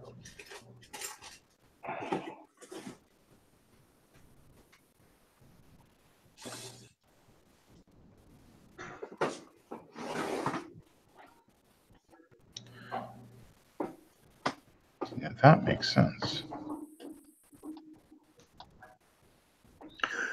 Okay. Yeah, okay, here we go. Wikipedia, there we go. Oh, great. Now you're going to make your computer have a heart attack. Okay, so the book is Lamb, the Gospel According to Biff, Christ's Childhood Pal. The author is Christopher Moore. Okay. I will have to look it up. Oh, I can always use a good laugh.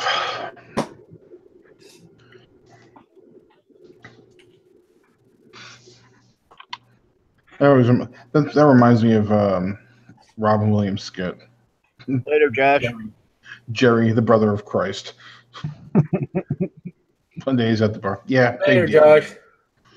Later, man. Later. There you go. There's the cover for it. Cool. Buddy of mine recommended it to me one day, and then about 6 months later, he says, "Have you read that book yet?" I says, "No, I completely forgot." He says, "Oh, well, here." He says, "I brought a copy for you to borrow." And oh man, I didn't stop laughing it was hilarious. Isn't Robert Moore that kind of funny looking comedian who's got a talk show now? No, this is Christopher Moore, not Robert Moore. Yeah. I don't know who either of them are, but whatever.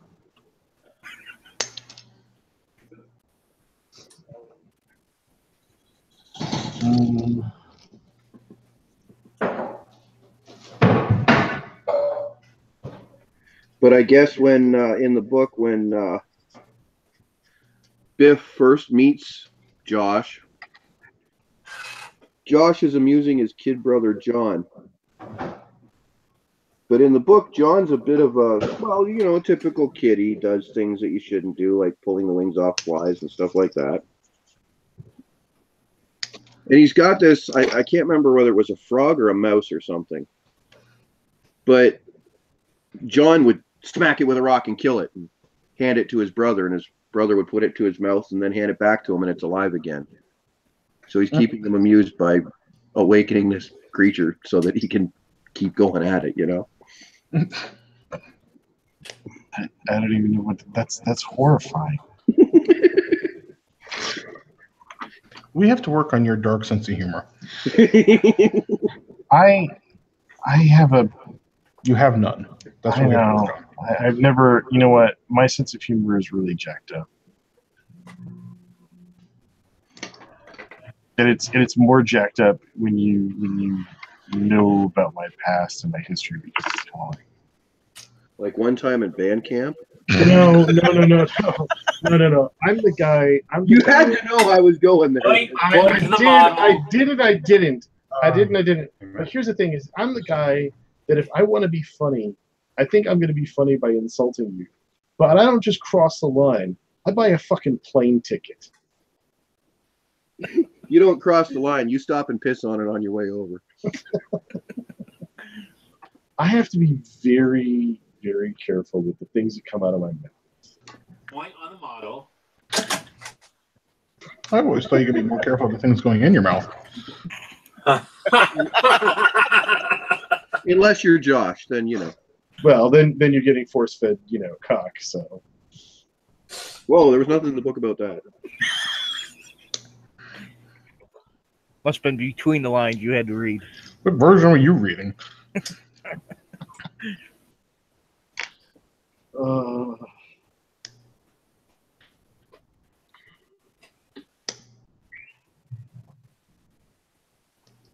Horrible time to live in.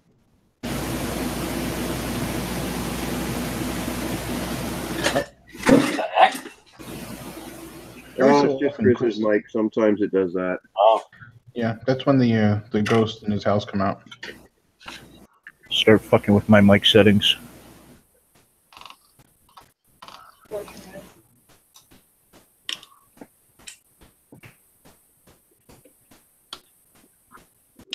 His computer's possessed. See, and I can't even hear that when I change that setting. Yeah.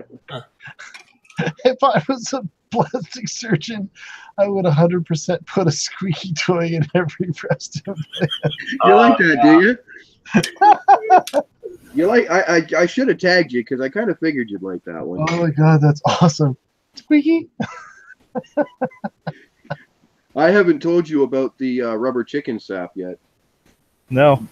No, but I did see somebody use one of those squeaky rubber chickens to reproduce a modern song, and it was freaking awesome.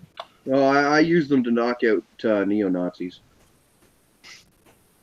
I was living on the streets in Toronto, and back then I had the great big green mohawk, and yeah, I was one of the wild ones. And me and a buddy of mine are going through Active Surplus, which is a general surplus store. Not military surplus, but just general surplus, right? And I come along and I see they have a bin of rubber chickens. I'm like, that's interesting, And I'm walking along, and then I see packs and packs and packs of 177 caliber BBs, the little metal, the brown metal BBs. Yeah. For a pellet gun, and I looked at that, and I looked back at the rubber chickens. I looked at that, and so I grabbed 2 packs of BBs and a rubber chicken. My buddy's going, "What are you doing?" Because he knows me. He knows that, yeah, mixed thinking, and it's probably not a good thing for humanity. So I get outside, and I take the squeaky thing out of the rubber chicken's butthole, and I start pouring in the BBs. And then I put the squeaky thingy back in. And I walk up to a stop sign. And I whacked the stop sign, put a nice big dent in it. And at the same time, when the thing hit, not only did it hit with the force of a sap, like a sock full of nickels, but it had this ever so satisfying squeaky. There is something seriously wrong with you. Now let me set the scene for you. It's a foggy night, and I'm walking through a park in Toronto, and there's these 2 big shave head neo-Nazis, and they're picking on this poor gay couple that was sitting on a bench in the park talking. And I walk up behind one of them, I'm like, Hey, Bonehead. He turns around. I went, Squeaky! Down he goes like a... Done. Dropped him like a bad habit. Oh my gosh. The other guy didn't even stop to see what happened. He just ran. So... Now, 1 minute my friend was standing there. The next minute he was laying on the ground. I got a great big mohawk. I think at that point in time it was blue. And the cops are asking this guy, because a friend of mine was in the park later on when he saw the cops taking his statement and everything. And the cop says, okay, now what did you see? And the guy goes, I saw big blue hair, a rubber chicken, and then pop, out go the lights. And the cop says, have you been taking drugs, sir?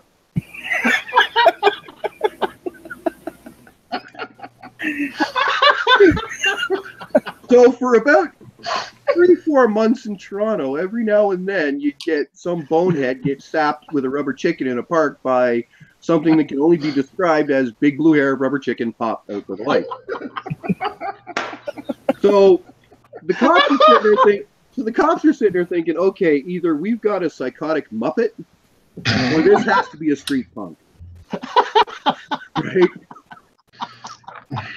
I'll be goddamn. It sounds like we've got a Muppet running around Toronto sapping people with a rubber chicken. So then the cops start, asking questions around the punk community to anyone with big colored hair. So I shaved off the mohawk and I ditched the rubber chicken because, okay, now they're looking for me. Now it was funny the first time. Now they're looking for me. It's time to cool it. So about 3 years later, I'm in the active surplus, and I see a bin full of rubber chickens.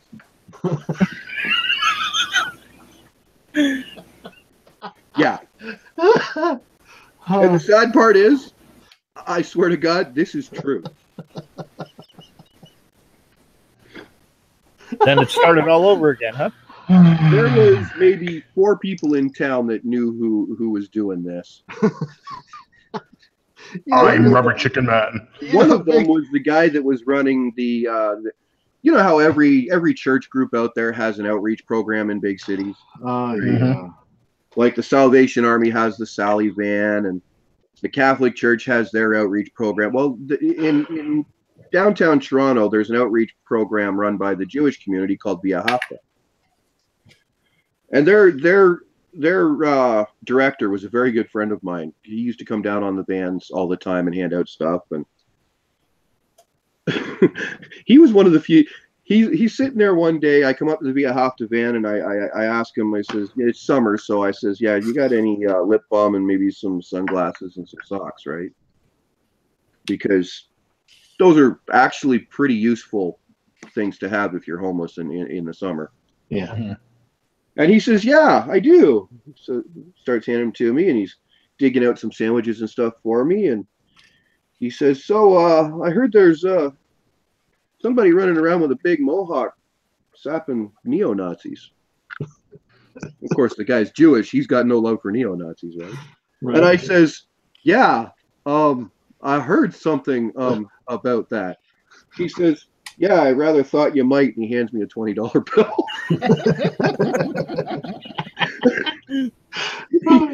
he says, as soon as I heard about that, I knew that had to be you.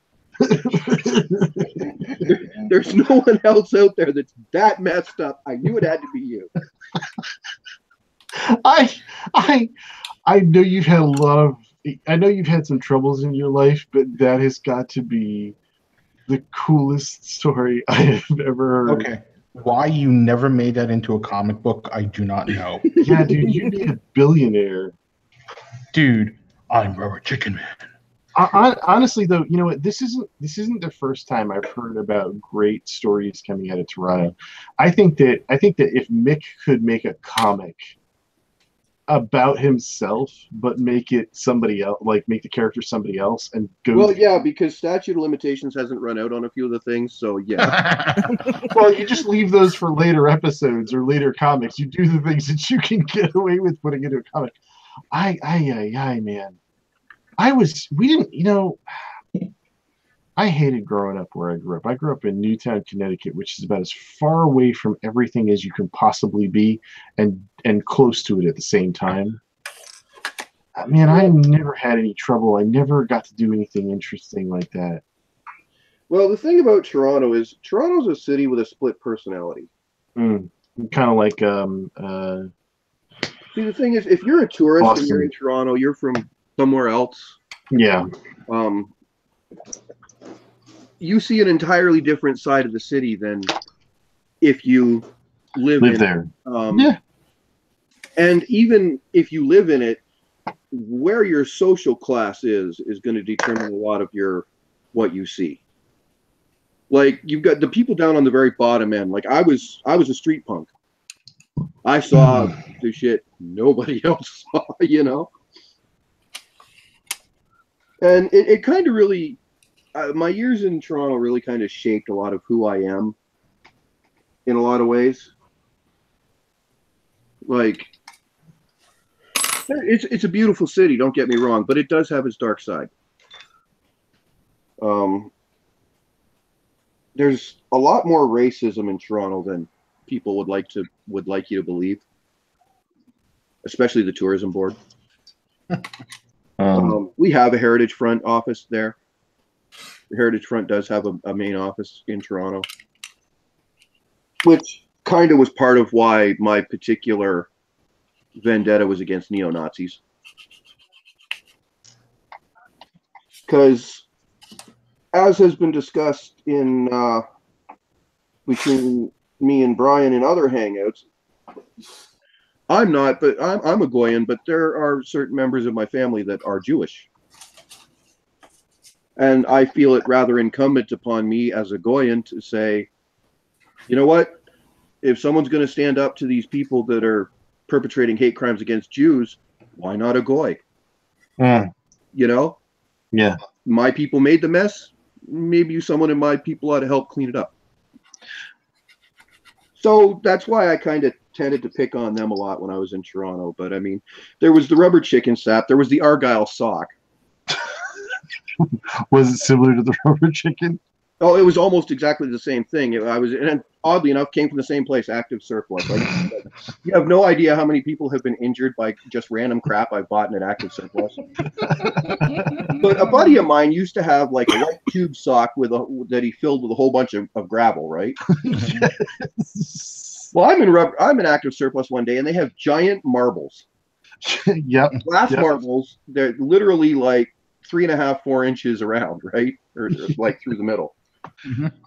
And they had a box that was end run of socks. Now, all the homeless people hit up the sock box there because that's one thing you want to pay attention to when you're homeless is clean socks. Clean socks. Trench foot is not good. Happens a lot out there.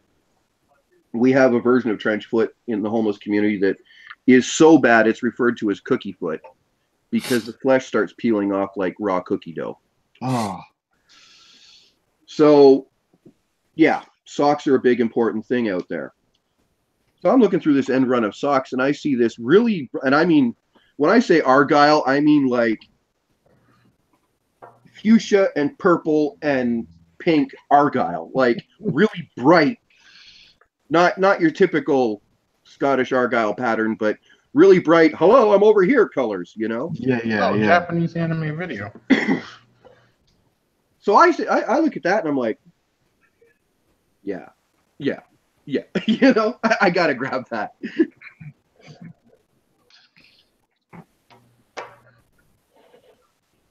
Yeah, no, I don't sap people anymore though. Well, you're older and you have certain responsibilities. Certain back problems, you know. Yeah. Being able to make sure that you hit him the first time out, you know.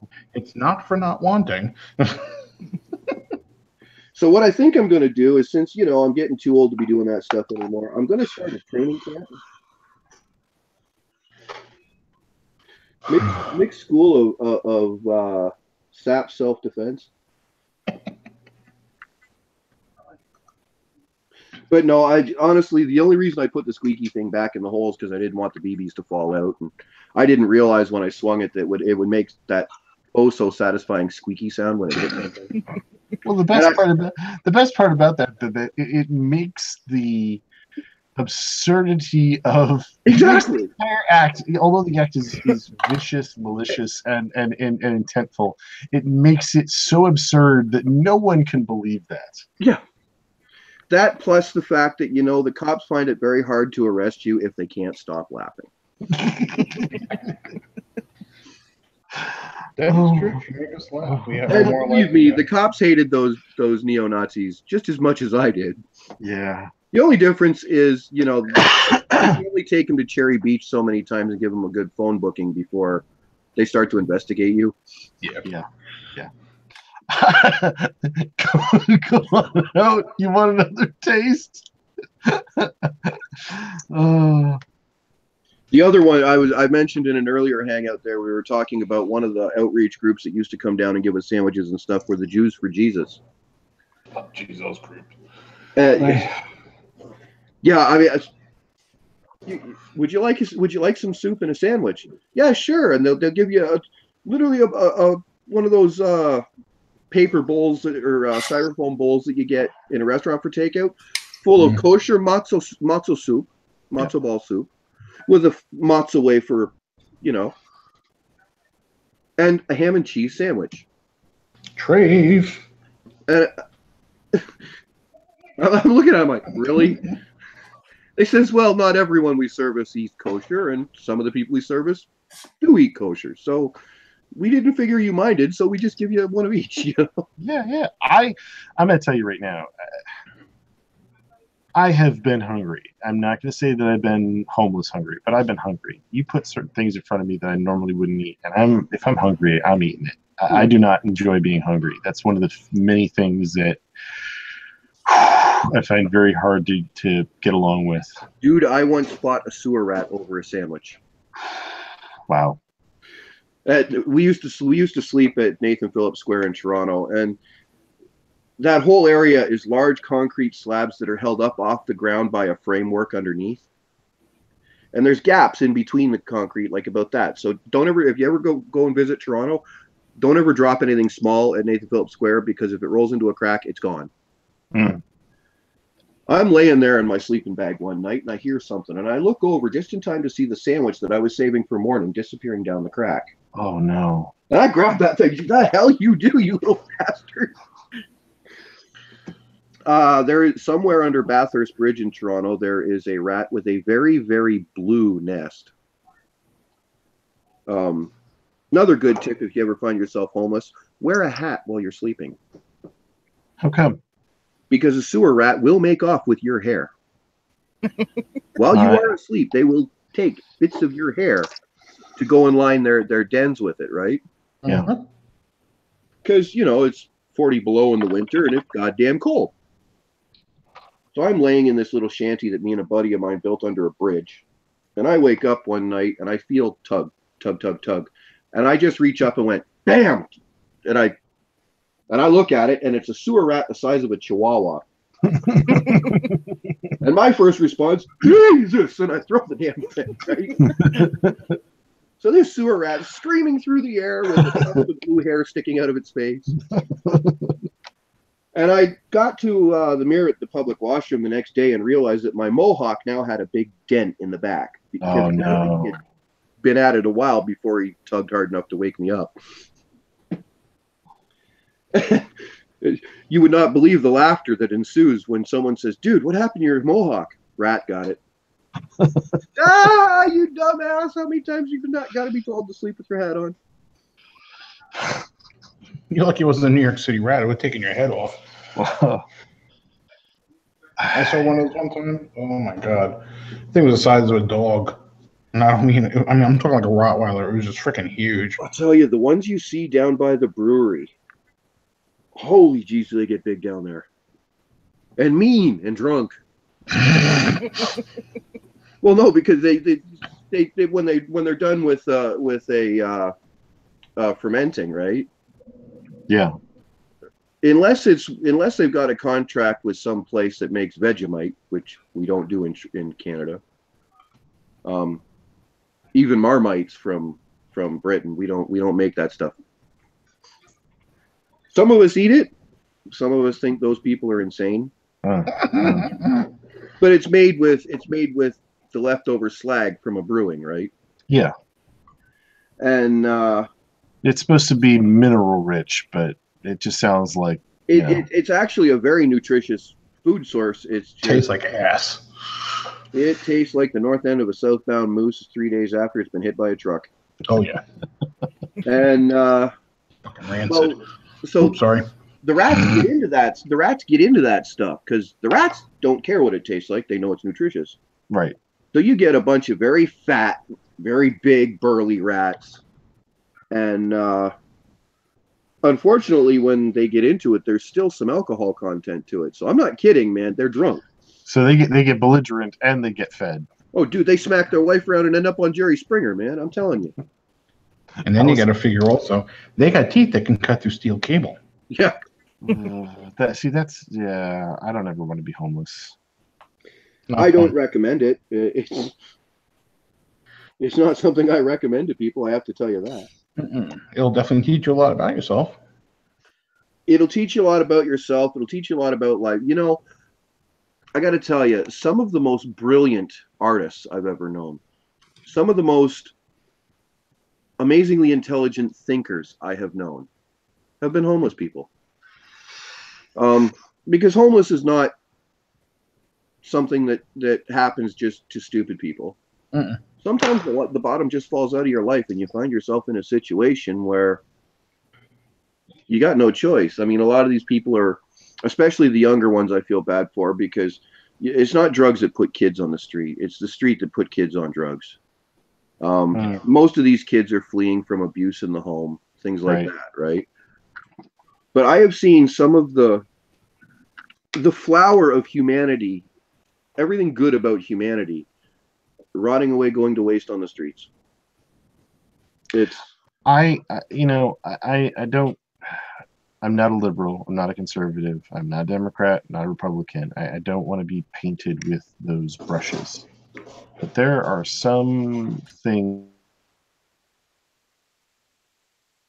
and there was a program. All right, I read a lot of sci-fi, but apparently the Canadians did this really great program, and they were trying it out. They tried it out in a town or something, where people essentially got a stipend, a minimum living stipend, minimum income. Yep, that was a pilot project, and now they're looking at expanding it. Right. Well, they also canceled it. But here's the thing: is that in a lot of the great sci-fi that I read, you know, they talk about this stuff, and we know that it works. But you talk about this stuff in America, and the heavy-handed conservative people lose their minds. And and the idea is that, you know, when people have enough money that they don't have to worry about where they're going to live or what they're going to eat, and I'm not saying that they're going to be living like great conditions, but they'll be living in comfortable conditions and they'll be fed. They make better decisions. Well, not only that, but one thing that used to really bug me when I was homeless is people who would walk by and tell you to get a job. Okay, what address should I put on my resume? What contact number should I put on my resume? Would you hire me? Would hey, can you spare a job? Yep. You know? Yep. It's not as easy as just get a job. No, we've got a couple of people here. Oddly enough, I think this is the worst place in the world to be homeless. We got a couple of people here that they sit with signs at certain entry points on the road, and one guy has even put on, you know, I'll do fucking yard work. I'll do something for a sandwich. I've flown signs on the off ramps before. I know what that's like. Yeah, it's got to be fucking horrible. I had a problem. I much preferred busking. What's that? When you're out there being a street entertainer. Oh, okay. I much preferred busking because, first off, people are a lot less inclined to yell at you if you're out there actually doing something. Yeah. A lot of them just assume that you're part of the cultural scene, right? Yeah. And the thing of it is, there's a lot less of the condescending looks that people give you. I mean, I've been down there. I know what it's like. But even in this town especially, there's one particular, God, she's got to be about 3 tons. Sits downtown asking for change, sitting on the sidewalk. Now, this is not a town where that flies. First off. Right.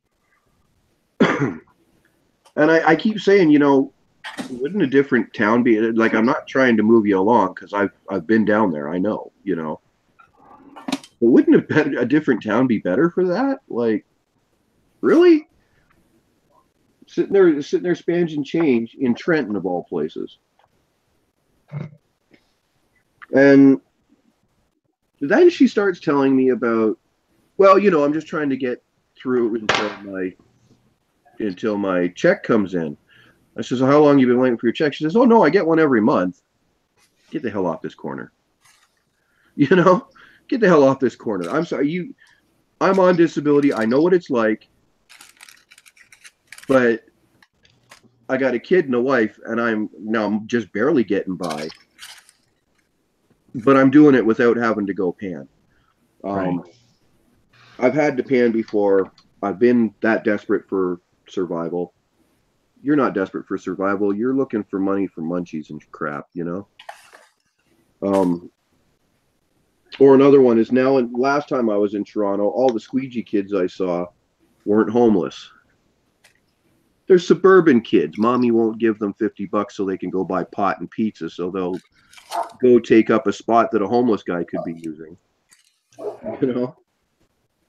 And you hear stories all the time about, that person's panning and then later on they're going to go get into a fancy car and drive to their nice home. And for one particular case in Toronto one year, that was the literal truth. Her son was picking her up after she went panning every day in a Lexus.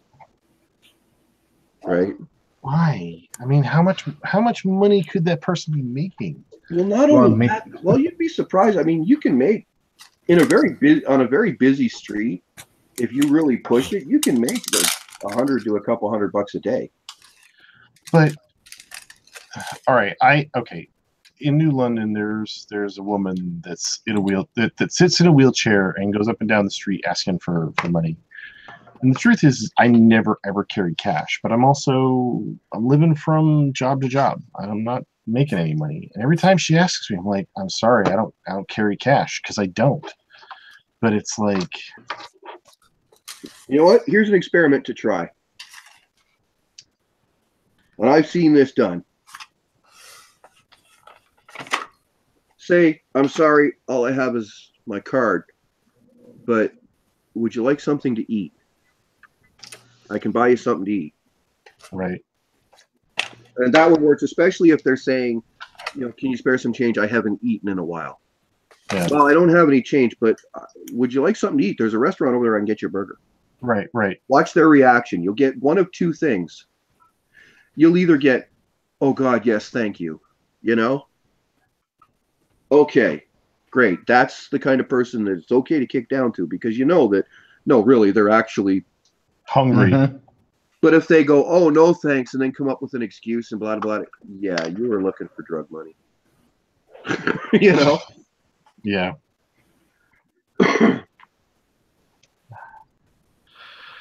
Like if they won't take a direct kick down, especially if it's something that they're specifically been asking for. Yeah. Like, because that's a popular one is, can you spare some change? I haven't eaten, and then you offer them food, and they won't take it, and they won't take it. Yeah, you're full of shit's what you are. Because I'll be the first to admit, as someone who has spent quite a few years of his life homeless, if I was hungry and I was looking for change for food and someone offered me food, man, I was all over that like a fat kid on a chocolate bar.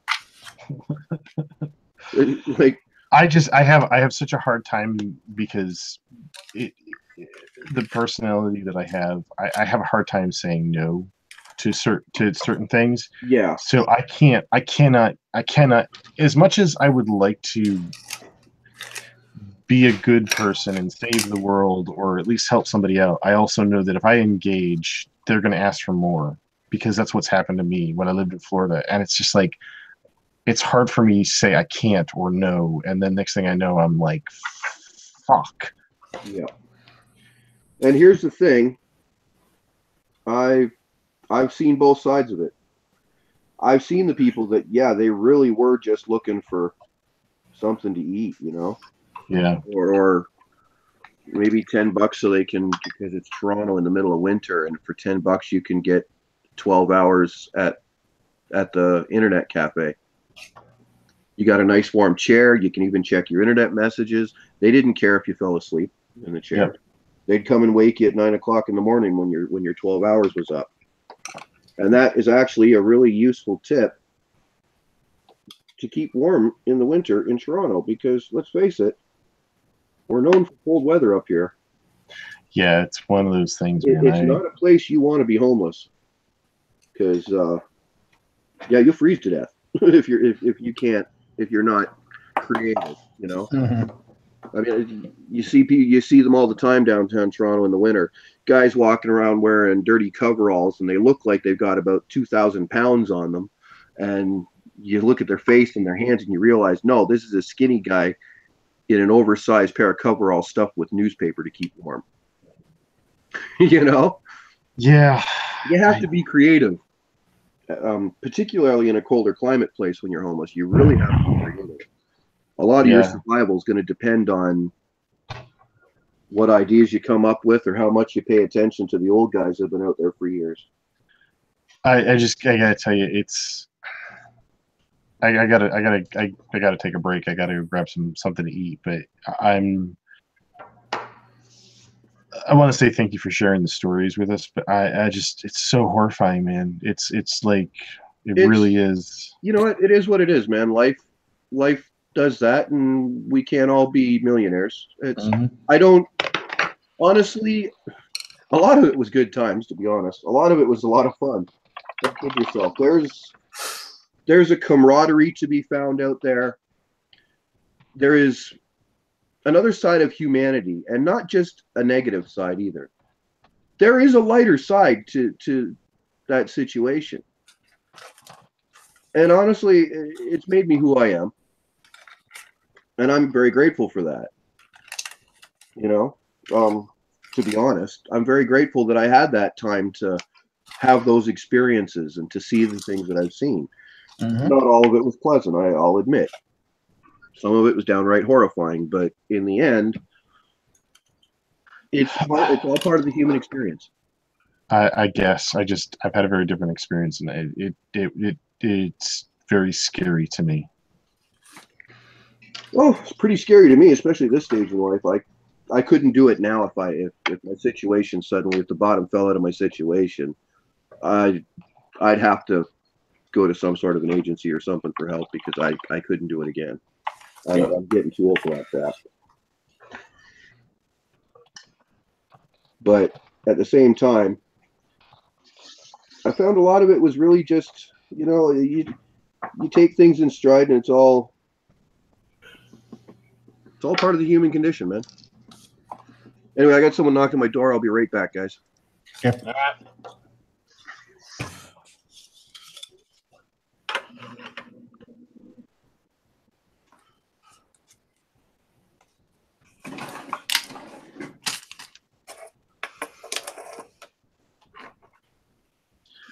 I think I'm gonna make a cup of tea, even though it's late.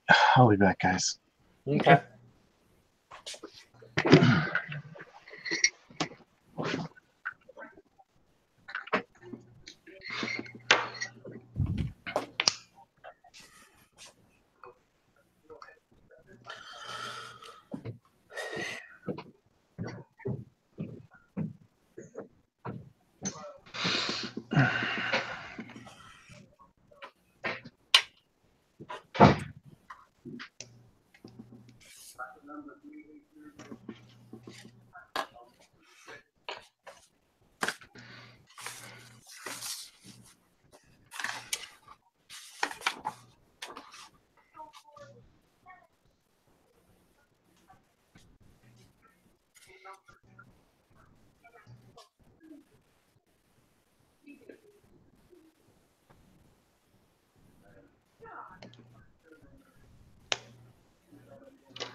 We have arms. Yay.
Oh, what a day. So I hope I didn't scare Eric out of the hangout. Nah. Didn't mean for the conversation to get so dark there. I was trying to keep it light, but It all started with a chicken. doesn't it always, though? So many great events in history have started with a rubber chicken, a bag of BBs. Shit, that's half the Muppet shows. Well, that was the best part. Is for a while there, you know, the description sounded like, "Oh, goddamn, we got a Muppet running around sapping people with a rubber chicken."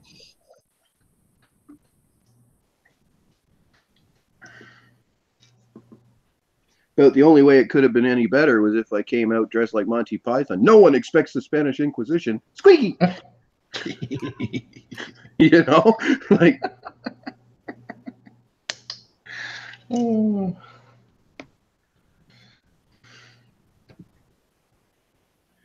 Mind you, my sense of humor may be a little off because, I mean, there were times in my life where I did quite a few narcotics. Might have something to do with it, you know.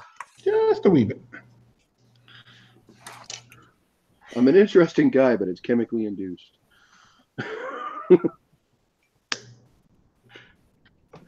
Yeah. And now I don't do any of that stuff anymore, and I'm just boring. I sit at home and I build models. That's the story, and I'm sticking to it. And I pray to God my kid doesn't ever find himself in a situation where he has to use a rubber chicken. You see, I say that in public with no context to it, and people just look at me like, huh? Mm-hmm. Trust me, it has meaning. You know?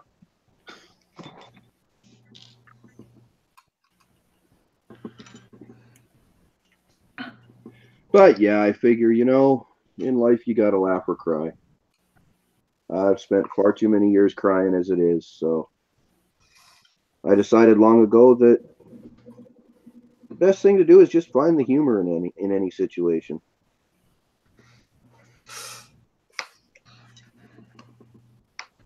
It's a little hard to do sometimes, you know, but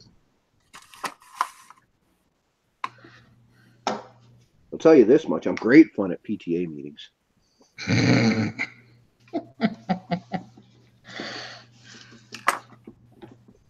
My kid's principal's gotten used to me to the point where he doesn't even bat an eyelash anymore when I say these things.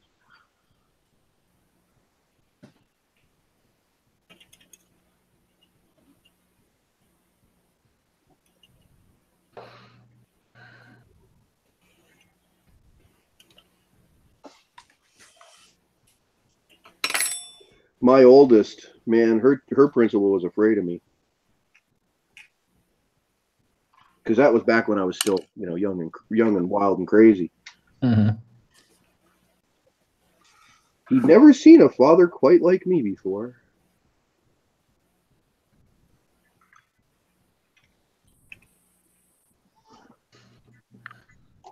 Pull up to the school on a motorbike that looks like it came out of a Mad Max movie with a great big mohawk, Ramones blaring on my radio. Yeah. Nice. Now, what's my kid done now? Sir, your arm is bleeding. Ah, yeah, I just got a tattoo. Don't worry about it. What did you do? You know? Like,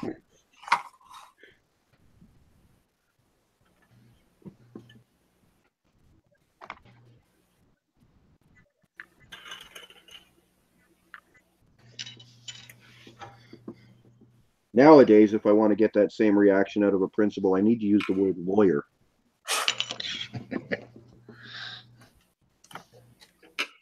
We had a problem last year with someone was trying to bully Liam on the bus. Mm-hmm.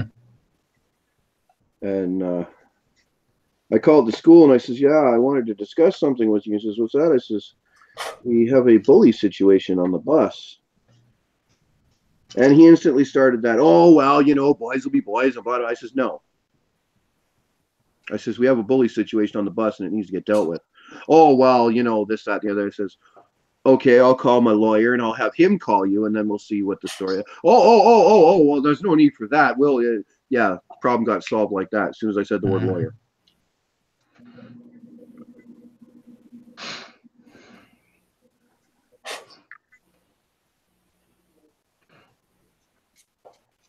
It's almost enough to make me want to shave the mohawk back in. Good night, guys. I'll catch you later. Get home safe. Yeah. right. Thanks for coming by, Steve. And have a nice Christmas opening those presents. Yeah. Don't send me pictures. You'll just make me jealous. Yeah.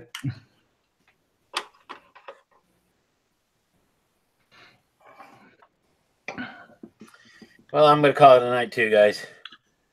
Yeah, I'm actually gonna I'll take stop it easy. the live feed right here anyway because it's 10 to midnight now. So Night.